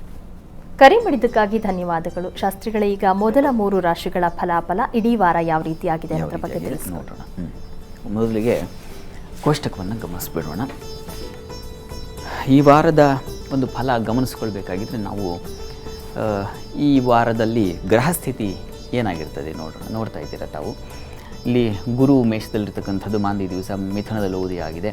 ಇನ್ನು ಕೇತು ಕನ್ಯಾದಲ್ಲಿರ್ತಕ್ಕಂಥದ್ದು, ಚಂದ್ರ ತುಲಾ ರಾಶಿಯಲ್ಲಿ, ಶುಕ್ರ ಬುಧರ ಯುತಿ ವೃಶ್ಚಿಕದಲ್ಲಿ, ಕುಜ ರವಿಯರು ಧನಸ್ಸು ರಾಶಿಯಲ್ಲಿ ಇರ್ತಕ್ಕಂಥದ್ದು, ಶನಿಶ್ಚರ ಕುಂಭ ರಾಶಿಯಲ್ಲಿ, ರಾಹು ಮೀನ ರಾಶಿಯಲ್ಲಿ. ಚಂದ್ರನ ಸ್ಥಿತಿ ಬದಲಾಗ್ತಾ ಹೋಗುತ್ತೆ. ಈ ಒಂದು ವಾರದಲ್ಲಿ ಚಂದ್ರ ಮಕರ ರಾಶಿವರೆಗೆ ಬರ್ತಾನೆ. ಈ ಶನಿವಾರದ ವೇಳೆಯಷ್ಟೊತ್ತಿಗೆ ಮಕರ ರಾಶಿವರೆಗೂ ಚಂದ್ರನ ಸಂಚಾರ ಇರ್ತದೆ. ಇಂತಹ ಸಂದರ್ಭದಲ್ಲಿ ಹೇಗಿರ್ತದೆ ಫಲಗಳು ನೋಡ್ತಾ ಹೋಗೋಣ, ಒಂದೊಂದಾಗಿ ಗಮನಿಸ್ತಾ ಹೋಗೋಣ. ಮೊದಲಿಗೆ ಮೇಷರಾಶಿ ಗಮನಿಸೋಣ. ಮೇಷರಾಶಿಯವರಿಗೆ ನೋಡಿ, ನಾಳೆ ನಾಳದ್ದು ಎರಡನ್ನ ಚಿತ್ರಣದಲ್ಲಿಟ್ಕೊಂಡಾಗ ಸ್ವಲ್ಪ ಹಣಕಾಸಿನ ವ್ಯತ್ಯಾಸ ಆಗುತ್ತೆ, ಆರೋಗ್ಯ ವ್ಯತ್ಯಾಸ ಆಗುತ್ತೆ, ವಿದ್ಯಾರ್ಥಿಗಳಿಗೆ ತೊಂದರೆಗಳು, ಮನೆಯಲ್ಲೂ ಬಯಸ್ಕೊಳ್ಳೋದು, ಅಲ್ಲೂ ಹೋಮ್ವರ್ಕ್ ಆಗಿಲ್ಲ ಅಂತ ಶಾಲೆಯಲ್ಲೂ ಒಂದು ಕಂಪ್ಲೇಂಟು, ಈ ರೀತಿಯ ಒಂದು ತೊಂದರೆಗಳನ್ನು ಎದುರಿಸುವ ಸಾಧ್ಯತೆ ಇದೆ ನಾಳೆ ಮತ್ತು ನಾಳದ್ದು. ಅಂದರೆ ಮಂಗಳವಾರದ ಮಟ್ಟಿಗೆ ಸ್ವಲ್ಪ ಶಿರೋಬಾಧೆ ಉಂಟಾಗುವ ಸಾಧ್ಯತೆಯನ್ನು ಸೂಚಿಸ್ತಾ ಇದೆ, ಸ್ವಲ್ಪ ಹುಷಾರಾಗಿರಬೇಕು. ವೃತ್ತಿಯಲ್ಲಿ ಅನುಕೂಲ ಇದೆ, ಬುಧನ ಪ್ರವೇಶ ಆಗುತ್ತೆ. ಆತ ನಿಮಗೆ ಷಷ್ಠಾಧಿಪತಿಯೂ ಹೌದು, ತೃತೀಯಾಧಿಪತಿಯು. ನಿಮ್ಮ ರಾಶಿಗೆ ಬುಧ ಸ್ವಲ್ಪ ವಿರೋಧಿ, ಅವನು ಭಾಗ್ಯಕ್ಕೆ ಬರ್ತಾನೆ. ಹೀಗಾಗಿ ತಂದೆ ಮಕ್ಕಳಲ್ಲಿ ಬೌದ್ಧಿಕ ಭಿನ್ನಾಭಿಪ್ರಾಯಗಳು ಬರುವ ಸಾಧ್ಯತೆ ಕೂಡ ವಾರದ ಆದಿಯಲ್ಲೇ ಸೂಚಿಸ್ತಾ ಇದೆ. ಇದ್ರ ಬಗ್ಗೆ ಗಮನ ಹರಿಸಬೇಕು. ಇನ್ನು ವಾರ ಮಧ್ಯದಲ್ಲಿ ಗಮನಿಸ್ಕೊಂಡ್ರೆ ನಿಮಗೆ ಚಂದ್ರ ಅಲ್ಲಿ ರವಿ ಎಲ್ಲರೂ ಸೇರ್ತಾರೆ, ಸ್ವಲ್ಪ ಪಕ್ಷದ ಬಲ ಹೋಗುತ್ತೆ ಅವನಿಗೆ. ಈ ಕಾರಣದಿಂದಾಗಿ ಸ್ವಲ್ಪ ಮತ್ತೆ ಯಥಾ ಪ್ರಕಾರ ತಂದೆ ಮಕ್ಕಳಲ್ಲಿ ಭಿನ್ನಾಭಿಪ್ರಾಯ, ಅನಗತ್ಯ ವ್ಯಯಗಳು, ದುಶ್ಚಟಗಳು, ಅನ್ಯರ ಸಹವಾಸ, ಬೇಡದೇ ಇರತಕ್ಕಂಥ ಸಹವಾಸದಿಂದ ಏನಾಗುತ್ತೆ, ಮನೆಯಲ್ಲಿ ಒಂದು ರಣರಂಗ ಏರ್ಪಾಡಾಗುತ್ತೆ. ತಾಯಿ, ಮಗ, ತಂದೆ ಇಂಥವ್ರ ಮಧ್ಯದಲ್ಲಿ ಇದು ಸ್ವಲ್ಪ ಗಮನಿಸ್ಕೊಳ್ಬೇಕು. ಇದರ ಹೊರತಾಗಿ ವೃತ್ತಿಯಲ್ಲೆಲ್ಲ ಅನುಕೂಲ ಇದೆ, ಆತಂಕ ಮಾಡ್ಕೋಬೇಡಿ. ಇನ್ನು ವಾರದ ಅಂತ್ಯದಲ್ಲಿ ಗಮನಿಸ್ಕೊಂಡ್ರೆ ಸ್ವಲ್ಪ ವೃತ್ತಿಯಲ್ಲಿ ಚಿಗುರುವಿಕೆ ಕಾಣ್ತೀರಾ, ಹೊಸ ಆಲೋಚನೆಗಳು, ಹೊಸ ಪ್ರಯತ್ನಗಳು ಇತ್ಯಾದಿ ಕಾಣಲಿಕ್ಕೆ, ಲಾಭ ಕಾಣಲಿಕ್ಕೆ ಅವಕಾಶ ಇದೆ. ಸಣ್ಣ ಪುಟ್ಟ ತೊಡಕುಗಳಿರ್ತವೆ, ಅದ್ರ ಬಗ್ಗೆ ಏನು ಹೆಚ್ಚು ಯೋಚನೆ ಮಾಡೋದು ಬೇಡ. ಲಲಿತಾ ಸಹಸ್ರನಾಮ ಹೇಳ್ಕೊಳ್ಳಿ, ಅದು ತುಂಬ ಮನಸ್ಸನ್ನು ಸ್ಥಿರ ಮಾಡುತ್ತೆ, ಸಮ ಮಾಡುತ್ತೆ, ಅದು ತುಂಬ ಒಳ್ಳೆಯದು. ಇನ್ನು ವೃಷಭ ರಾಶಿಯನ್ನು ಗಮನಿಸ್ಕೊಂಡ್ರೆ ವೃಷಭ ರಾಶಿಯವರಿಗೆ ನೋಡಿ, ವಾರದ ಆದಿಯಲ್ಲಿ ಆರೋಗ್ಯದ ವ್ಯತ್ಯಾಸವನ್ನು ಗಮನಿಸ್ತೀರಾ. ವ್ಯಯದ ದಿನ, ವೃತ್ತಿಯಲ್ಲಿ ಸ್ವಲ್ಪ ಅನುಕೂಲಗಳಿರ್ತದೆ, ಅದು ಮಾಂದಿಯ ವ್ಯತ್ಯಾಸದಿಂದಾಗಿ. ಅದರ ಹೊರತಾಗಿ ಚಂದ್ರನಿಂದ ಗಮನಿಸ್ಕೊಂಡ್ರೆ ನಿಮಗೆ ಸಂಗಾತಿಯ ಸಹಕಾರ ಚೆನ್ನಾಗಿರ್ತದೆ, ವ್ಯಾಪಾರಿಗಳಿಗೆ ಅಭಿವೃದ್ಧಿ ಕಾಣಲಿಕ್ಕೆ ಅವಕಾಶ ಇದೆ. ಯಾಕಂದರೆ ತೃತೀಯಾಧಿಪತಿ ಸ್ವಲ್ಪ ಉತ್ಸಾಹವನ್ನು ಕೊಡ್ತಾನೆ. ಸ್ತ್ರೀಯರಿಗೆ ಹೆಚ್ಚಿನ, ಅಲ್ಲಿ ಶುಕ್ರ ಮತ್ತು ಜನ್ಮಾಧಿಪತಿ ಚಂದ್ರ ಇಬ್ಬರು ಸೇರಿದ್ದಾರಲ್ಲ, ಹೀಗೆ ಸ್ತ್ರೀಯರಿಗೆ ಹೆಚ್ಚಿನ ಬಲ ಬರುತ್ತೆ, ಅವ್ರದ್ದೇ ಆಡಳಿತ ನಡೆದು ಬಿಡುತ್ತೆ ವೃಷಭ ರಾಶಿಗಳು. ಹೀಗಿದೆ ವಾರದ ಆದಿಯಲ್ಲಿ. ಇನ್ನು ವಾರ ಮಧ್ಯದಲ್ಲಿ ಗಮನಿಸ್ಕೊಂಡ್ರೆ ಚಂದ್ರ ಅಷ್ಟಮಕ್ಕೆ ಹೋಗ್ತಾನೆ. ಮಾನಸಿಕವಾಗಿ ಸ್ವಲ್ಪ ಕುಗ್ತೀರಾ, ವ್ಯಥೆ ಉಂಟಾಗುತ್ತೆ, ಸೋಲು ಉಂಟಾಗುತ್ತೆ. ಇನ್ನೊಬ್ಬರ ಮುಂದೆ ನಮಗೇನಾದರೂ ಸೋಲಾಗಿಬಿಟ್ರೆ ಏನಾಗುತ್ತೆ ಅಂದರೆ ನಾವಾಗಿರೋದಿಲ್ಲ, ಹಾಗಾಗ್ಬಿಡ ಅಂಥದ್ದೊಂದು ಸಾಧ್ಯತೆ ಸೂಚಿಸ್ತಾ ಇದೆ. ಆದರೆ ಲಾಭ ಇದೆ. ವೃತ್ತಿಯಲ್ಲಿ ಸಣ್ಣ ಪುಟ್ಟ ಕಿರಿಕಿರಿಗಳು, ಅಧಿಕಾರಿಗಳಿಂದ ಸ್ವಲ್ಪ ಮೇಲಧಿಕಾರಿಗಳಿಂದ ಸ್ವಲ್ಪ ತೊಂದರೆ, ಇಂಥದ್ದೆಲ್ಲ ವಾರ ಮಧ್ಯದಲ್ಲಿ ಗಮನಿಸ್ತೀರಾ ನೀವು. ಅಂಥದ್ದೊಂದು ಫಲಕ್ಕೆ ಅಂಥದ್ದೊಂದು ಅನುಭವಿಸ್ಬೇಕಾಗುತ್ತೆ. ಇನ್ನು ವಾರಾಂತ್ಯದಲ್ಲಿ ಗಮನಿಸ್ಕೊಂಡ್ರೆ ಸ್ವಲ್ಪ ತಂದೆ ಮಕ್ಕಳಲ್ಲಿ, ತಾಯಿ ಮಕ್ಕಳಲ್ಲಿ ಭಿನ್ನಾಭಿಪ್ರಾಯಗಳು ಬರುವ ಸಾಧ್ಯತೆ ಇದೆ. ಸ್ತ್ರೀಯರಿಗೆ ಸ್ವಲ್ಪ ಖಿನ್ನತೆಯನ್ನು ಸೂಚಿಸ್ತಾ ಇದೆ. ದೇವತಾ ಪೂಜೆ ಪುರಸ್ಕಾರ, ಅಂಥ ಕ್ಷೇತ್ರ ದರ್ಶನ ಇವುಗಳಿಂದ ಒಳ್ಳೆಯದಾಗುತ್ತೆ. ವಿಷ್ಣು ಸಹಸ್ರನಾಮ ತುಂಬ ಸಹಾಯವಾಗುತ್ತೆ, ಮನಸ್ಸನ್ನು ಪ್ರಸನ್ನ ಮಾಡುತ್ತೆ, ಹೇಳ್ಕೊಳ್ಳಿ. ಇನ್ನು ಮಿಥುನ ರಾಶಿ ಗಮನಿಸ್ಕೊಂಡ್ರೆ ಮಿಥುನ ರಾಶಿಯವರಿಗೆ ವ್ಯಯ ಇದೆ, ಲಾಭವೂ ಇದೆ. ನೀವು ವ್ಯವಹಾರಗಳಲ್ಲಿ ಲಾಭವನ್ನು ಕಾಣ್ತೀರಾ, ಹಾಗೆ ವ್ಯಯವನ್ನು ಕಾಣ್ತಕ್ಕಂಥ ಸಾಧ್ಯತೆ ಇದೆ. ಇನ್ನು ದಾಂಪತ್ಯದಲ್ಲಿ ಸ್ವಲ್ಪ ಭಿನ್ನಾಭಿಪ್ರಾಯಗಳು. ಬುಧ ಜನ್ಮಾಧಿಪತಿ, ಸುಖಾಧಿಪತಿ ಅವನು, ಅಲ್ಲಿ ಕುಜನ ಜೊತೆಗೆ ಸೇರಿಬಿಡ್ತಾನೆ. ಈ ಕಾರಣದಿಂದಾಗಿ ಈ ಲಾಭದ ವಿಚಾರವಾಗಿ, ಸಾಲದ ವಿಚಾರವಾಗಿ, ಇಂಥ ವಿಚಾರಗಳಲ್ಲಿ ಮನಸ್ಸು ಹಾಳಾಗುವ ಸಾಧ್ಯತೆ, ದಾಂಪತ್ಯದಲ್ಲಿ ಅಂದರೆ ಗಂಡ ಹೆಂಡರಲ್ಲಿ ಸಾಮರಸ್ಯ ಹೋಗ್ತಕ್ಕಂಥ ಸಾಧ್ಯತೆ ಸೂಚಿಸ್ತಾ ಇದೆ. ವಾರದ ಆದಿಯಲ್ಲೇ ಇಂಥದ್ದೊಂದು ಲಕ್ಷಣ. ಈ ವಾರ ಇಡೀ ನಿಮಗೆ ಅಂಥದ್ದೊಂದು ಕಿರಿಕಿರಿ ಇದ್ದೇ ಇರುತ್ತೆ, ನೀವು ಎಚ್ಚರಿಕೆಯಿಂದ ಇರೋದು ಒಳ್ಳೆಯದು. ವಾರ ಮಧ್ಯದಲ್ಲಿ ಗಮನಿಸ್ಕೊಂಡ್ರೆ ವೃತ್ತಿಯಲ್ಲಿ ಅನುಕೂಲಕರವಾಗಿದೆ. ತಂದೆ ಮಕ್ಕಳಲ್ಲಿ ಸ್ವಲ್ಪ ಭಿನ್ನಾಭಿಪ್ರಾಯ. ಈ ಬುಧವಾರ ಗುರುವಾರದ ಮಟ್ಟಿಗೆ ಸ್ವಲ್ಪ ಹುಷಾರಾಗಿರಬೇಕು. ಸ್ವಲ್ಪ ವೃತ್ತಿಯಲ್ಲಿ ಕಾಣದ ಕೈಗಳಿರ್ತಾವಲ್ಲ, ಅಂಥವರಿಂದ ಯಾರಿಂದ ಆಗ್ತಾಯಿದೆ ಅಂತ ತೊಡಕು ಗೊತ್ತಾಗೋದಿಲ್ಲ ಪಾಪ ನಿಮಗೆ. ಆ ರೀತಿಯಲ್ಲಿ ಹಿಂಸೆಯನ್ನು ಅನುಭವಿಸುವ ಸಾಧ್ಯತೆ ಕೂಡ ಇದೆ.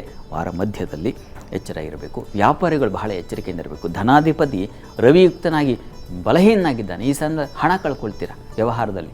ಹೀಗಾಗಿ ಸ್ವಲ್ಪ ಸ್ತ್ರೀಯರು ಬಹಳ ಮುಖ್ಯವಾಗಿ ಹುಷಾರಾಗಿರಬೇಕು, ದೂರ ಪ್ರಯಾಣದಲ್ಲಿ ಹುಷಾರಾಗಿರಬೇಕು. ಇನ್ನು ಶುಕ್ರವಾರ ಶನಿವಾರದ ಮಟ್ಟಿಗೆ ನಿಮಗೆ ಚಂದ್ರಮಾಂದಿ ಅದು ಅಷ್ಟಮದಲ್ಲಿದ್ದಾಗ ಹಣ ಕಳ್ಕೊಳ್ತೀರ.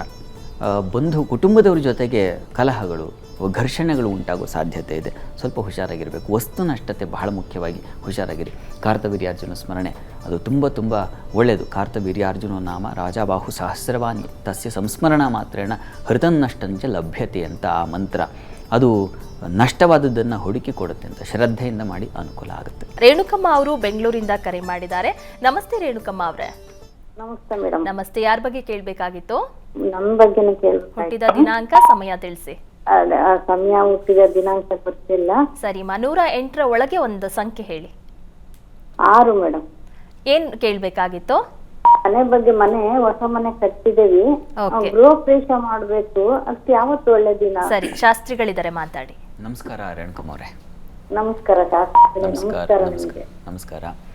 ಗೃಹ ಪ್ರವೇಶಕ್ಕೆ ನಿಮಗೆ ಮುಹೂರ್ತ ಬೇಕಲ್ವಾ? ಗೃಹ ಪ್ರವೇಶ ಯಾವಾಗ ಮಾಡಬೇಕು ಅಂತ ತಮ್ಮ ಅಭಿಪ್ರಾಯ ಅಲ್ವಾ? ಇದಾದ್ಮೇಲೆ ಸಂಕ್ರಾಂತಿ ಆದ್ಮೇಲೆ ಯಾವ್ದು ಒಳ್ಳೆ ದಿನ ಸ್ವಾಮಿ? ಅಲ್ಲ, ಹಾಗೆ ಇಲ್ಲಿ ನಾನು ಮುಹೂರ್ತ ಹೇಳೋದು ಕಷ್ಟ ಆಗುತ್ತೆ. ಅಲ್ಲಿ ನೀವು ಮಾಘ ಮಾಸದಲ್ಲಿ, ಈ ಸಂಕ್ರಾಂತಿ ನಂತರದಲ್ಲಿ ಪುಷ್ಯ ಮಾಸದಲ್ಲೂ ಮಾಡಲಿಕ್ಕೆ ಅವಕಾಶ ಇದೆ. ಇದು ಧನು ಪುಷ್ಯ ಅಲ್ಲ, ಈ ಶೂನ್ಯ ಮಾಸ ಮುಗಿಯುತ್ತೆ, ಆಮೇಲೂ ಮಾಡಬಹುದು, ಮಾಘ ಮಾಸದಲ್ಲೂ ಮಾಡಬಹುದು. ಅಂತೂ ಈ ಗೃಹ ಪ್ರವೇಶಕ್ಕೆ ಒಳ್ಳೆಯ ಕಾಲ ಸಂಕ್ರಾಂತಿ ನಂತರ ಶುರುವಾಗುತ್ತೆ. ನೀವು ಹತ್ತಿರದಲ್ಲಿ ಯಾರಾದರೂ ಪುರೋಹಿತರ ಹತ್ರ ಹೋಗಿ ಒಳ್ಳೆ ತಾರಾನುಕೂಲ ಬೇಕು, ಅದಕ್ಕೆ ವ್ಯಯಶುದ್ಧಿ ಇರಬೇಕು ಗೃಹ ಪ್ರವೇಶಕ್ಕೆ. ಹೀಗೆ ಅದಕ್ಕೊಂದು ಕ್ರಮ ಇದೆ, ಆ ಕ್ರಮವನ್ನು ಅನುಸರಿಸಬೇಕು. ಅದಕ್ಕೆ ಸಾಕಷ್ಟು ಸಮಯ ಬೇಕಾಗುತ್ತೆ, ನಿಮ್ಮ ತಾರಾನುಕೂಲ ಇತ್ಯಾದಿ ನೋಡಲಿಕ್ಕೆ. ಇಲ್ಲಿ ಅಷ್ಟು ನನಗೆ ಕಾಲ ಇಲ್ಲ, ಇದು ಕಾಲ ಹರಸುವಾಗಿದೆ. ಹೀಗಾಗಿ ನೀವು ಹತ್ತಿರದಲ್ಲಿ ವಿಚಾರಿಸೋದು ತುಂಬ ಒಳ್ಳೆಯದು. ವಿಚಾರಿಸಿ, ಒಳ್ಳೆಯದಾಗಲಿ. ಕರೆ ಮಾಡಿದ್ದಕ್ಕಾಗಿ ಧನ್ಯವಾದಗಳು. ಇನ್ನು ಶಾಸ್ತ್ರಿಗಳೇ, ಕರ್ಕಾಟಕ ಸಿಂಹ ಹಾಗೆ ಕನ್ಯಾ ರಾಶಿಯ ಫಲಾಫಲ ಯಾವ ರೀತಿಯಾಗಿದೆ? ಗಮನಿಸೋಣ. ಕರ್ಕಾಟಕ ರಾಶಿಯವರಿಗೆ ಗಮನಿಸೋಣ. ರಾಶಿಯಾಧಿಪತಿ ಚಂದ್ರನೇ ಆಗಿದ್ದಾನೆ. ಹೀಗಾಗಿ ಚಂದ್ರ ಲಾಭವನ್ನು ತಂದು ಕೊಡ್ತಾನೆ. ವಾರದ ಆದಿಯಲ್ಲಿ ನಾವು ಗಮನಿಸ್ಕೊಂಡ್ರೆ ಮಾಂದಿ ನೋಡಿ, ಮಾಂದಿಯಿಂದ ಲಾಭ, ಚಂದ್ರನಿಂದ ಅಲ್ಲ, ನಿಮಗೆ ಮಾಂದಿಯಿಂದ ಲಾಭ. ವೃತ್ತಿಯಲ್ಲಿ ಸ್ವಲ್ಪ ಕಿರಿಕಿರಿನೂ ಇದೆ. ವಾರದ ಆದಿಯಲ್ಲಿ ಲಾಭವೂ ಇದೆ, ಕಿರಿಕಿರಿಯೂ ಇದೆ. ಬೌದ್ಧಿಕವಾಗಿ ಕಿರಿಕಿರಿ ನಿಮಗೆ ಬೇಕಾಗಿದ್ದು ಅವರಿಗೆ ಬೇಡಾಗಿರುತ್ತೆ, ಹಿರಿಯ ಅಧಿಕಾರಿಗಳಿಗೆ ಅಥವಾ ಸಹೋದ್ಯೋಗಿಗಳಿಗೆ. ಅಂತೂ ಒಂದು ವಾಗ್ಘರ್ಷಣೆ ಮತ್ತು ವೃತ್ತಿ ಘರ್ಷಣೆ ಇಂಥದ್ದೊಂದು ಸಾಧ್ಯತೆ ಪ್ರಾರಂಭದಲ್ಲಿ. ಆದರೆ ನಿಮಗೆ ಮನಸ್ಸು ಗಟ್ಟಿ ಇರ್ತದೆ. ಮಕ್ಕಳ ವಿಚಾರದಲ್ಲಿ ಸ್ವಲ್ಪ ಬಲ ಬರ್ತದೆ, ಅವರ ಸಹಾಯ ಇತ್ಯಾದಿ ಎಲ್ಲ ಕಾಣಲಿಕ್ಕೆ ಅವಕಾಶ ಇದೆ, ಚೆನ್ನಾಗಿದೆ, ಆತಂಕ ಇಲ್ಲ ಹೆಚ್ಚಿನ. ಬುಧ ಅವನು ವ್ಯಯಾಧಿಪತಿ, ಅವನು 6ನೇ ಮನೆಗೆ ಹೋದರೆ ಸಾಲದ ಹೊರೆ ಜಾಸ್ತಿ ಆಗುತ್ತೆ, ಹುಷಾರಾಗಿರಿ. ಇನ್ನು ವಾರ ಮಧ್ಯದಲ್ಲಿ ಗಮನಿಸ್ಕೊಂಡ್ರೆ ನಿಮಗೆ ನೋಡಿ, ಚಂದ್ರನಿಗೆ ಪಕ್ಷದ ಒಳಗೆ ಹೋಗುತ್ತೆ, ಆರೋಗ್ಯದಲ್ಲಿ ವ್ಯತ್ಯಾಸ ಆಗ್ತಕ್ಕಂತಹ ಸಾಧ್ಯತೆ, ವಾಟರ್ ಇನ್ಫೆಕ್ಷನ್ ಆಗ್ತಕ್ಕಂಥ ಸಾಧ್ಯತೆ, ಇಂಥದ್ದೆಲ್ಲ ಸೂಚಿಸ್ತಾ ಇದೆ. ವಸ್ತು ನಷ್ಟತೆಯನ್ನು ಸೂಚಿಸ್ತಾ ಇದೆ. ಖಿನ್ನತೆ ಉಂಟಾಗುತ್ತೆ, ಸ್ವಲ್ಪ ವೀಕ್ ಆಗ್ತೀರಾ ವಾರದ ಮಧ್ಯದಲ್ಲಿ. ವಾರಾಂತ್ಯದಲ್ಲಿ ನಿಮಗೆ ಯಥಾ ಪ್ರಕಾರ ದಾಂಪತ್ಯದಲ್ಲಿ ಮನಸ್ತಾಪಗಳು, ಪ್ರೀತಿ ಪ್ರೇಮ ಇಂಥ ವಿಚಾರಗಳಿಗೆ ಘರ್ಷಣೆಗಳು, ಅರ್ಥ ಮಾಡ್ಕೊಳ್ಳೋದಿಲ್ಲ, ಅವರು ಅರ್ಥ ಮಾಡ್ಕೊಳ್ಳೋದಿಲ್ಲ, ಇದೇನಾಗುತ್ತೆ ತಾರಕಕ್ಕೆ ಹೋಗುತ್ತೆ. ಅಂಥದ್ದೊಂದು ಸಂದರ್ಭ ಲಕ್ಷಣವನ್ನು ನೋಡ್ತೀವಿ. ದುರ್ಗಾ ಸಪ್ತಶತಿ ಪಾರಾಯಣ ತುಂಬ ಸಹಾಯವಾಗುತ್ತೆ. ಎಂಥ ತೊಡಕನ್ನು ಬಿಡಿಸಿಕೊಡುತ್ತೆ. ಅಲ್ಲಿ ಮೈತ್ರೀಕರಣ ಅಂತಕ್ಕಂಥ ಒಂದು ಮಂತ್ರ ಇದೆ, ಅದು ಮೈತ್ರೀಕರಣ ಉತ್ತಮಂ ಅಂತ ತುಂಬ ಸಹಾಯ ಆಗುತ್ತೆ. ಸಂಘಾತ ಭೇದೇ ಚಂದ್ರಣ ಮೈತ್ರೀಕರಣ ಉತ್ತಮಂ ಅಂತ ನೀವು ಸಪ್ತಶತಿ ಪಾರಾಯಣವನ್ನು ಮಾಡಿಸಿ, ಅನುಕೂಲ ಆಗುತ್ತೆ. ಇನ್ನು ಸಿಂಹವನ್ನು ಗಮನಿಸೋಣ. ಸಿಂಹರಾಶಿಯವರಿಗೆ ನೋಡಿ, ಪ್ರಾರಂಭದಲ್ಲಿ ವೃತ್ತಿಯಲ್ಲಿ ತೊಡಕುಗಳು, ಕಾರಣ ಅಲ್ಲಿ ಕರ್ಮಸ್ಥಾನದಲ್ಲಿ ಮಾಂದಿ ಉದಿಯಾದರೆ ವೃತ್ತಿಯಲ್ಲಿ ಕಿರಿಕಿರಿ ಉಂಟಾಗುತ್ತೆ, ಏಕಾಗ್ರತೆ ಹೊರಟು ಹೋಗ್ಬಿಡುತ್ತೆ. ಚಂದ್ರನು ಸ್ವಲ್ಪ ಬಲ ಕಡಿಮೆ ಆಗ್ತಾ ಹೋಗ್ತಾ ಸ್ವಲ್ಪ ತೊಂದರೆಗಳೇ ಉಂಟಾಗುತ್ತೆ. ಹೀಗಾಗಿ ಯಾರನ್ನು ಭೇಟಿ ಮಾಡಬೇಕು ದೊಡ್ಡವ್ರನ್ನ ಅಂದರೆ ಅದು ಸಾಧ್ಯವಾಗೋದಿಲ್ಲ, ಪೋಸ್ಟ್ಪೋನ್ ಆಗುತ್ತೆ. ಈ ಥರ ವಾರದ ಆದಿಯಲ್ಲಿ. ವಾರ ಮಧ್ಯದಲ್ಲಿ ಗಮನಿಸ್ಕೊಂಡ್ರೆ ನಿಮಗೆ ಯಥಾ ಪ್ರಕಾರ ಆರೋಗ್ಯದಲ್ಲಿ ತೊಂದರೆಗಳು ಮತ್ತು ದುಃಖ, ವ್ಯಥೆ, ನಷ್ಟ, ವಸ್ತು ನಷ್ಟ, ಮುಖ್ಯವಾದ ಕಡತವ, ಡಾಕ್ಯುಮೆಂಟ್ಸು ಇಂಥದ್ದು ಈ ಥರದ್ದೇನೋ ನಷ್ಟ ಆಗಿಬಿಡ್ತಕ್ಕಂಥದ್ದು, ಮಿಸ್ಪ್ಲೇಸ್ ಆಗೋದು, ಹುಡುಕಿ ಸಾಕೆದ್ದು ಹೋಗುತ್ತೆ, ಅದು ಮುಗಿದು ಒಂದು ವಾರ ಆದಮೇಲೆ ಮತ್ತೆ ಸಿಗುತ್ತೆ, ಆ ಥರದ್ದಾಗೋ ಸಾಧ್ಯತೆ ಇದೆ. ಸ್ವಲ್ಪ ಹುಷಾರು, ಗಮನ ಇರಲಿ.